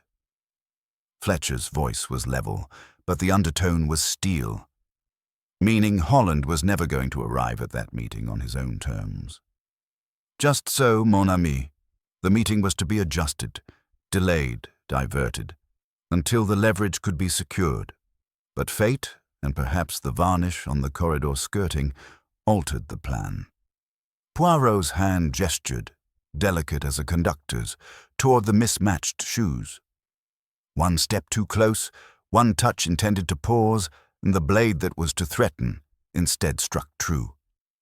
The room held the kind of silence in which even breathing becomes an intrusion. Poirot returned to his place before the table. Afterwards, everything was put straight. The bag removed, the small leather case taken to be emptied of its dangerous contents and restored before any could note their absence. The bowl in the conservatory shifted so that its presence would not betray the storm's disruption. Even the footprints on the slipway wiped where they could be seen. Mrs. Cardew's voice, when it came, was cool and low. "You make much of my fondness for order, Monsieur Poirot. But you forget that order benefits everyone. A world without it is—" She paused, as if seeking a word that was safe. "Impossible." Poirot inclined his head. "And yet, madame, order must sometimes allow for chance. Otherwise, it is not order at all, it is tyranny, even over life and death." For a moment, her gaze met his, and in it there was neither defiance nor fear, but something older, weariness perhaps, or the resignation of one who knows the tide has turned. She looked away first. Poirot clasped his hands before him. "We are almost at the end, mes amis. But before the name can be spoken, the pattern must be seen entire. When we meet this afternoon, I shall lay each piece before you, every fold, every shift, every breath in a hymn, and the whole will be clear. Until then, I ask that you remain here at the Sea-View. There will be no more adjustments." The company rose in uneasy silence. Chairs scraped, footsteps retreated. Mrs. Cardew was the last to leave, her gloves unwrinkled, her hat brim set at an unyielding angle. When the door closed behind her, Fletcher let out the breath he had been holding. "You could have said it right there," he muttered. Poirot's eyes followed the closed door. "Non. To speak before the pattern is complete is to invite denial. I will show her the whole mirror, then she may choose to see herself in it." He adjusted the black and brown shoes so their toes touched. "At 3 o'clock, Inspector. That will be the hour." Chapter 16. The Reveal. At 3 o'clock, the Sea-View's morning room filled as if to a summons older than calendars. Windows breathed a thin marine light. The oval of chairs curved toward the gilt-legged table where the beaded bag, the small leather case, and the borrowed shoes waited with the patience of inanimate witnesses. Fletcher stood like a dark bracket behind Poirot. Tom and Celia occupied modest places near the door. The others arranged themselves by instinct and allegiance. Mrs. Cardew entered last, immaculate, a pale suit and pearl-buttoned gloves that seemed more statement than garment. Poirot did not take the center at once. He walked the oval, his gaze measuring posture, the angle of a hat brim, the shine on leather. When he spoke, the room tightened to his voice. "Mes amis, I will keep my promise, only the how. The why will show itself when the how is complete." He rested a palm briefly on the black patent shoe. Lionel Holland arrived with two reputations, the respectable solicitor and the discreet smoother of maritime embarrassments. 2 years ago, at St. Aldwick's Head, a salvage, the Eleanor Grange, left a trail of quarrels. A bell, a ledger, and a signet ring whispered to bear a crest. That ring, if produced, would not merely decorate a finger, it would write a sentence. It would say that a certain great name had no right to a story it had long told about itself. His hand shifted to the brown shoe. Recently, Holland was to settle the last whisper. He arranged a meeting, slip at 9, EF. Bring the ring. Poirot lifted the penciled hotel page. We know this because he wrote it, and because someone else copied it. The pressure on the dash is that of a mind anchoring an appointment it means to control. The faint trace of Oris and T tells us in whose papers it slept. He inclined his head toward Mrs. Cardew. She did not look away. Before 9, Poirot went on gently, someone visited room 204. The attaché on the stand, already perhaps empty, was handled. The case's handle warm when later we touched it. The lock cool. In the wardrobe sat a cheap canvas shoe bag with a brown shoe. the twin to this one, and on its seam the ghost of an adhesive label. Earlier still, at the boathouse, a tin of varnish was dusted with fine silica to kill the tack. A chitty was ticked without an initial. We have in the corridor a smear of varnish with that even grit, and under the side door jamb the thread of brown wool that a careful hand later removed. These are not the tracks of chance. They are the habits of a mind that arranges. He turned to Morris without heat. You, monsieur, were used. You were asked for a service, to supply a shoe, to lay a trail of robbery, to whistle a hymn someone put into your head so that a boy might hear what he had already heard. You took sovereigns and told the story you were asked to tell. Your knots betray that you are a borrower of seamanship, not its master. You are the hand, not the mind. Morris shifted, sullen, but said nothing. Poirot set the black and brown shoes so that their toes barely touched. Now, the corridor. Holland comes from the conservatory toward the telephone, or toward the side door. At 9:15, he is stopped by an interruption arranged as neatly as flowers after a gale. He is spoken to in a low, even tone that has dismissed committees and soothed donors. The interruption intends delay, not death. A weapon. Not a sailor's spike. That is not precise enough. Something slender, domestic. 1 inch too much of pressure, and a persuasion becomes a wound that ends in seconds. We have no weapon. We have a hat without its original pin. We have a wound that is the signature of such a pin. Across the oval, Miss Dacre's eyes widened. The small shock of a woman who knows what a hat pin can do. Colonel Peters exhaled as if a keel had touched rock. After, Poirot said, and his voice softened until even the clock dared not tick, comes the reflex that is stronger than fear, to put things straight. The tableau must say robbery, haste, necessity. A ring is removed, a watch perhaps left to avoid too much tidiness, the side door adjusted so it rattles properly when remembered. A brown shoe, prepared with its tongue, cut so it will slide on easily over a foot that is not its own, replaces a black one, quickly, neatly. But the sea has a habit of answering questions not asked. The black shoe carries a crust of salt from spray. The brown has none. The story of haste forgets that the tide salts both feet. He looked to Fletcher.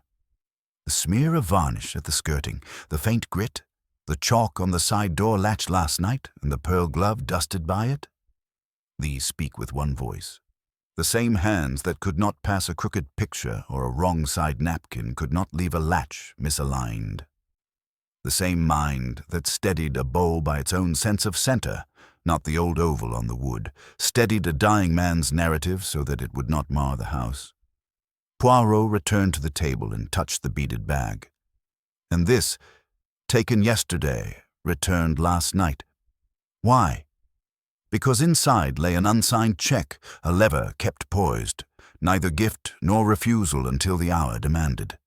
Alongside it, letters, some on Garrow and Blythe's paper, some in a hand that folds with a nail at the corner, the same fold that keeps the donation ledger immaculate.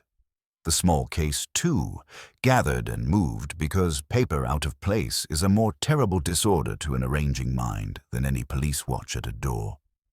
Last night at 8, when waiting became intolerable, the mind went to finish, to restore, to dispose, to file. It left my chalk on its glove and could not resist aligning the bolt before obeying the inspector. That is a confession not of words, but of nature. He looked round the oval, kindly and with pity. I do not say monster. I say perfectionist, with terror as tidy as her writing. I say a woman who could not bear that a ring should change what a lifetime of good order had built. She meant a postponement. Fate wrote a full stop. And afterward, she did what she always does. She made the picture match the sentence she could live with. He turned at last and bowed a fraction. Madame Rowena Cardew. The room shifted as if a swell had lifted the floor. Mrs. Hensley's hand flew to her mouth and then away again, ashamed of the impulse. Aldous Trent looked stricken by accuracy. Colonel Peters took a step as if to interpose, then caught himself and remained where he was, a man at attention who has reached the limit of obedience. Mrs. Cardew did not change color. She folded one glove back by a pearl button with the same neatness she applied to programs and placed cards. When she spoke, the voice was level, and if effort lived under it, it was the effort of decorum, not defense. "You leave me very little room, Monsieur Poirot," she said. "You always were reputed to be exhaustive." Poirot's gaze did not waver. "The how is complete, madame. If you wish to speak of the why, I will hear it with respect." She looked, for the first time, not at Poirot, but at the window, at the neat line of the horizon, a ruler laid upon a restive element. When she turned back, the coolness had thinned. Something older lay beneath. "I've given my life," she said, "to keeping things from breaking that others do not even notice are fragile. Ships go down, men are lost. Families survive on what we can put in their hands.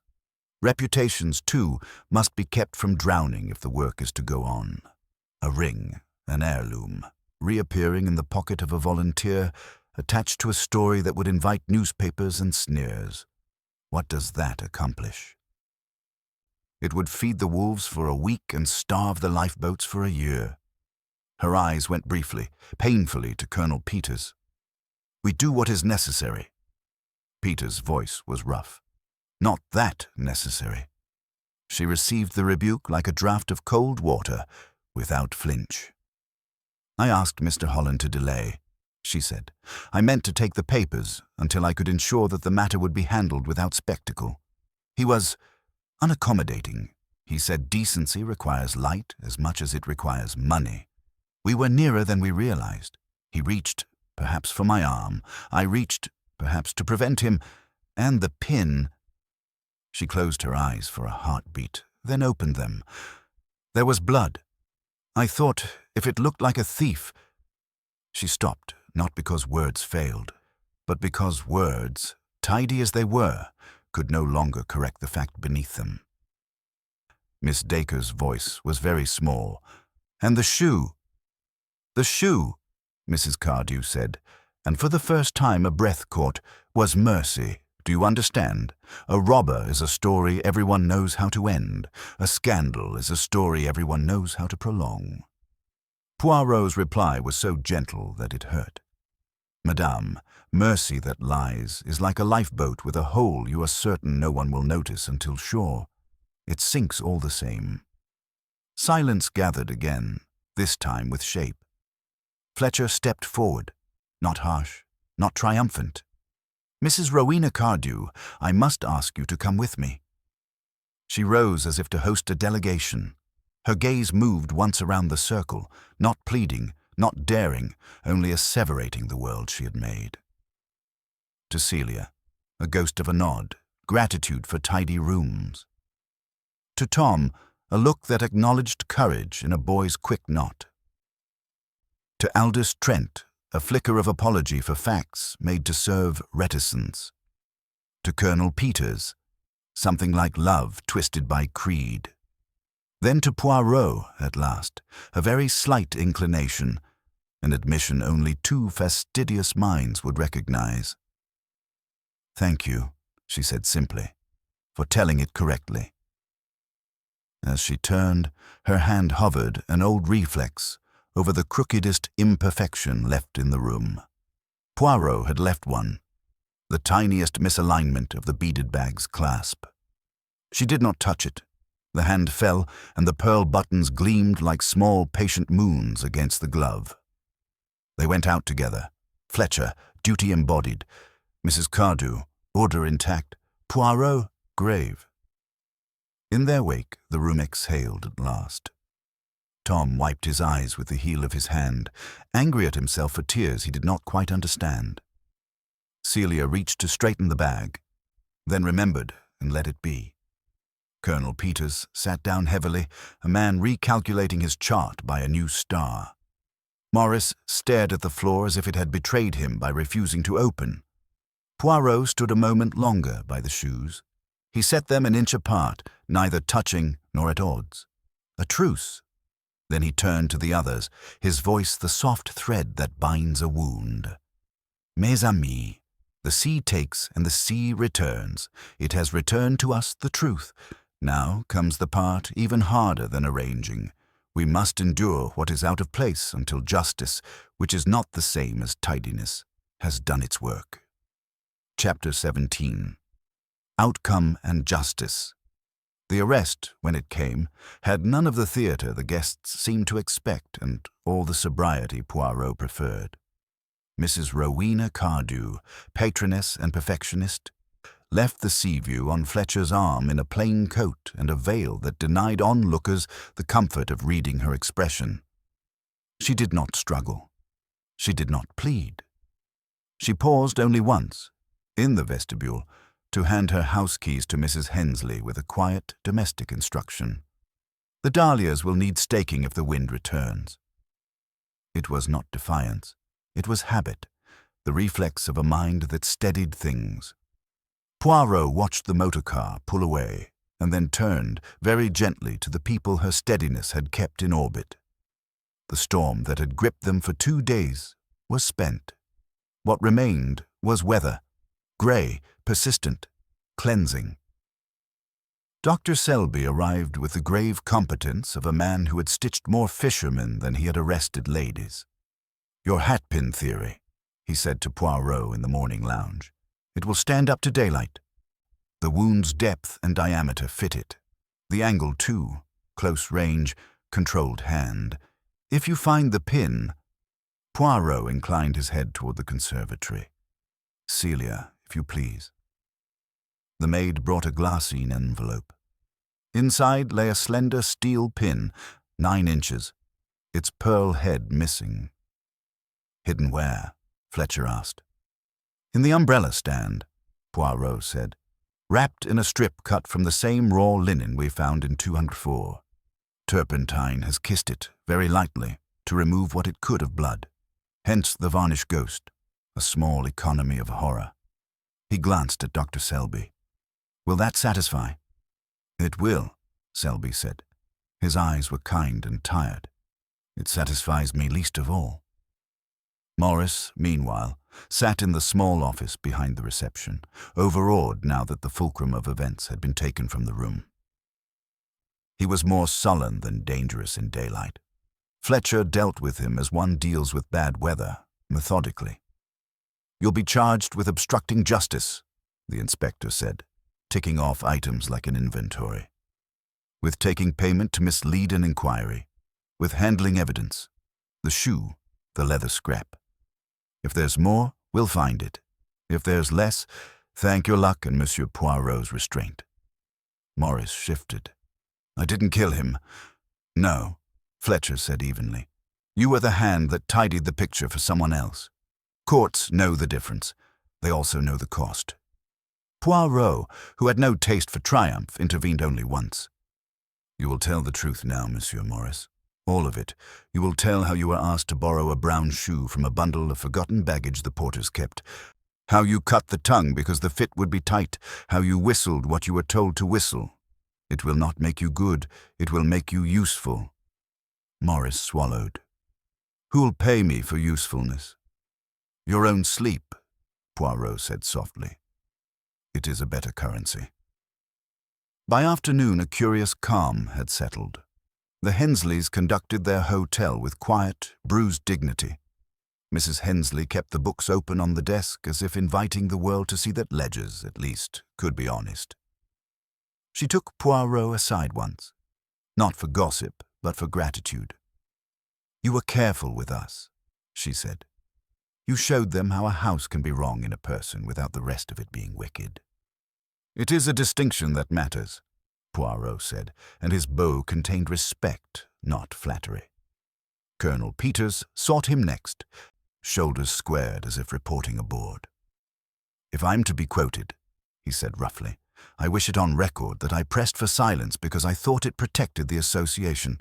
I see now it protected nothing." It protected your idea of it, Poirot replied without malice.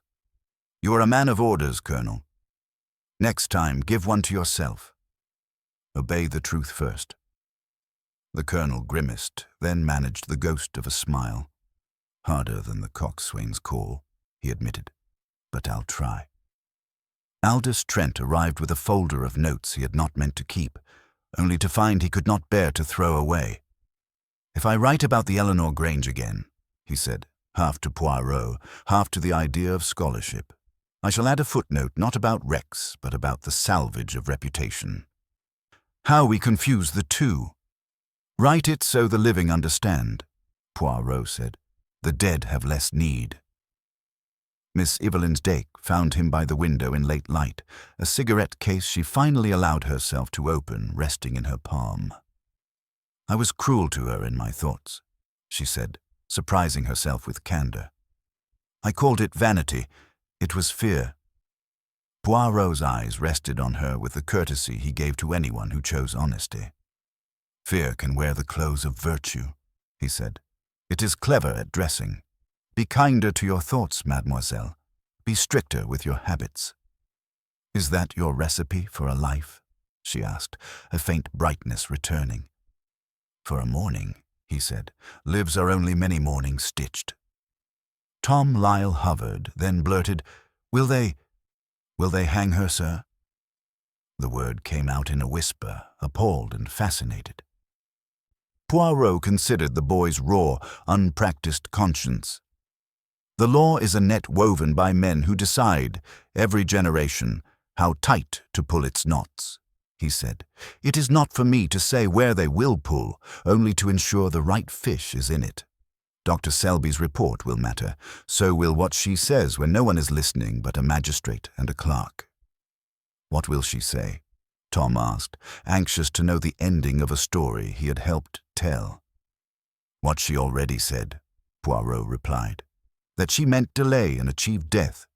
That she arranged a mercy and committed a murder. That she is sorry for the act and not for the person she has been all her life. Tom nodded, not understanding in words but understanding in sensation. I tied a better knot today, he offered shyly. You did, Poirot said, and his smile was true.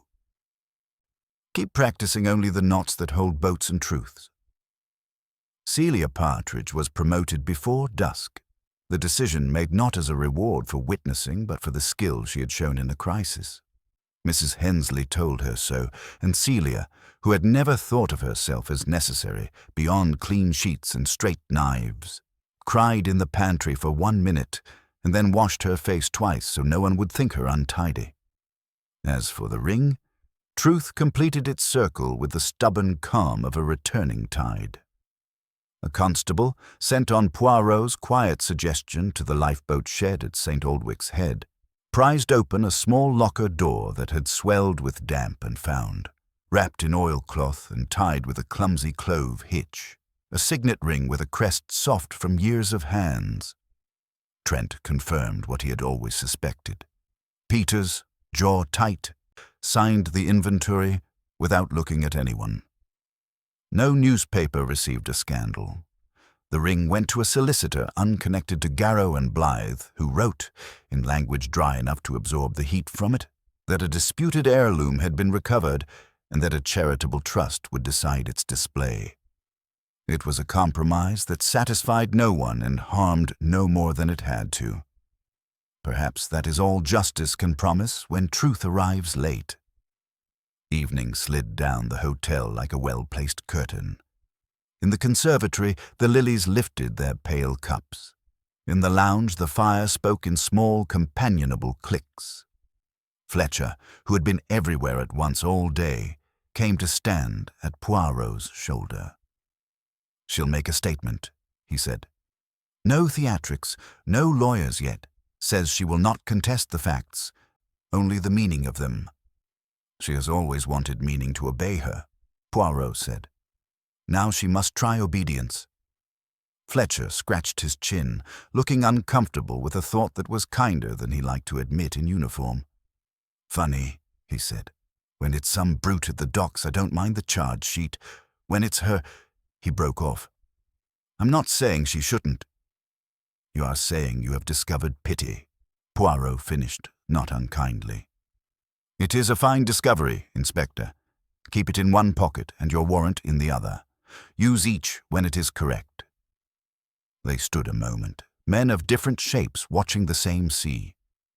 "Will you give evidence?" Fletcher asked. "I will tell what I saw," Poirot said, "and what I deduced. The rest belongs to her and to the law." "And to God," Fletcher added, then, embarrassed by his own reach, coughed and changed the subject. "You'll be away in the morning?" "After breakfast," Poirot said. "There is a train, I'm told, that does not argue with schedules." He took, before his supper, one last small tour of the corridor where the story had chosen to end. The velvet rope had been removed.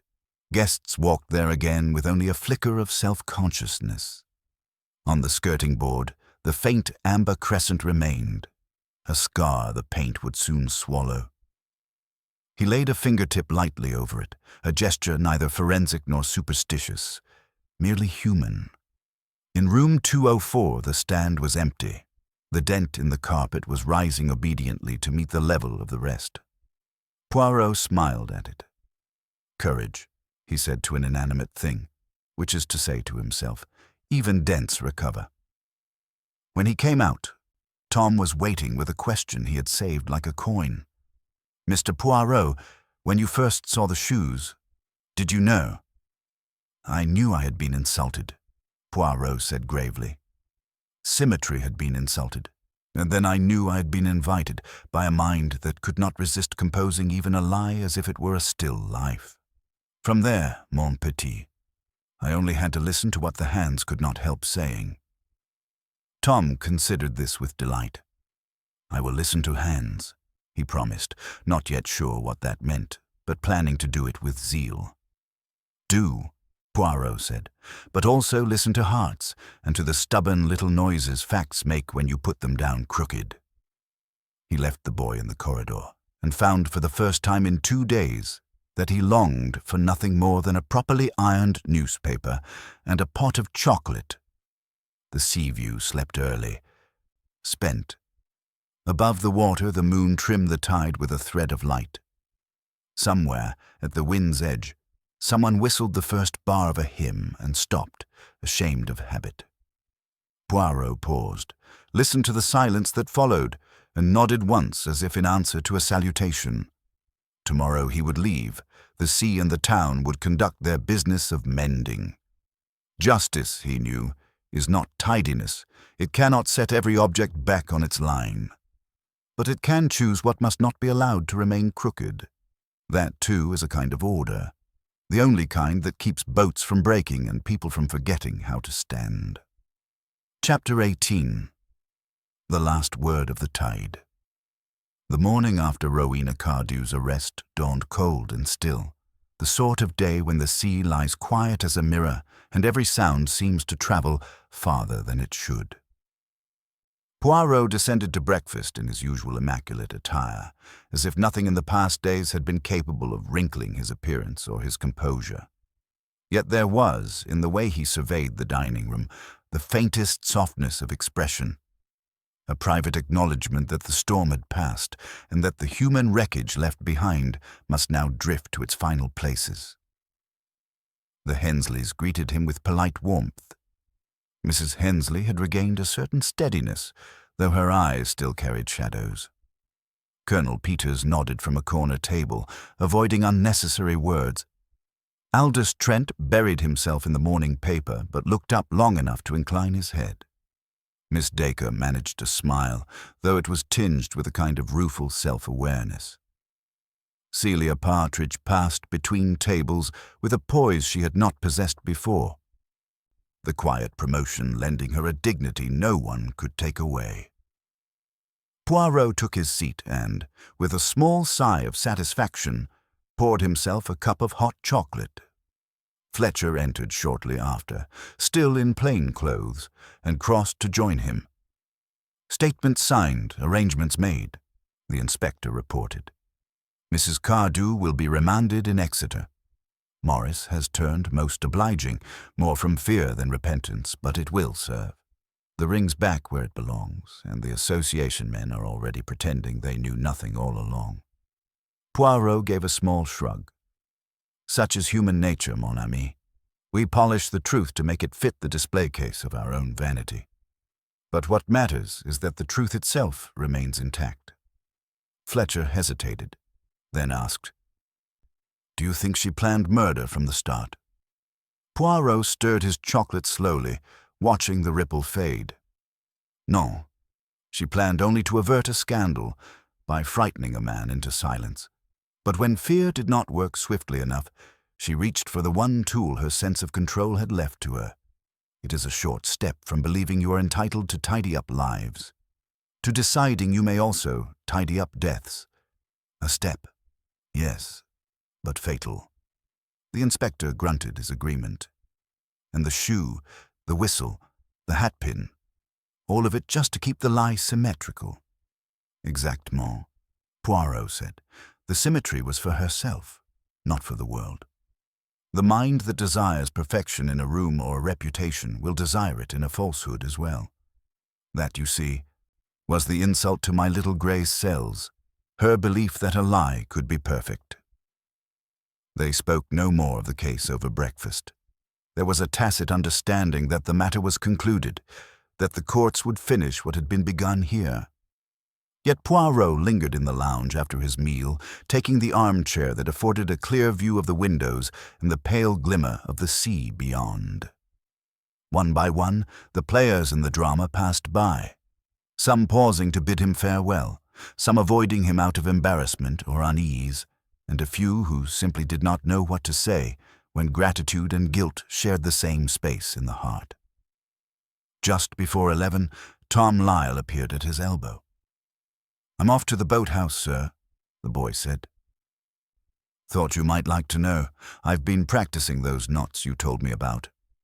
Poirot's mustaches lifted in approval. "And have you also been practicing the listening?" Tom grinned. "To hands and hearts. Though the hearts are harder, they don't keep still like rope." Poirot patted his shoulder. "Then you will be a good sailor of life, mon petit. Bon voyage."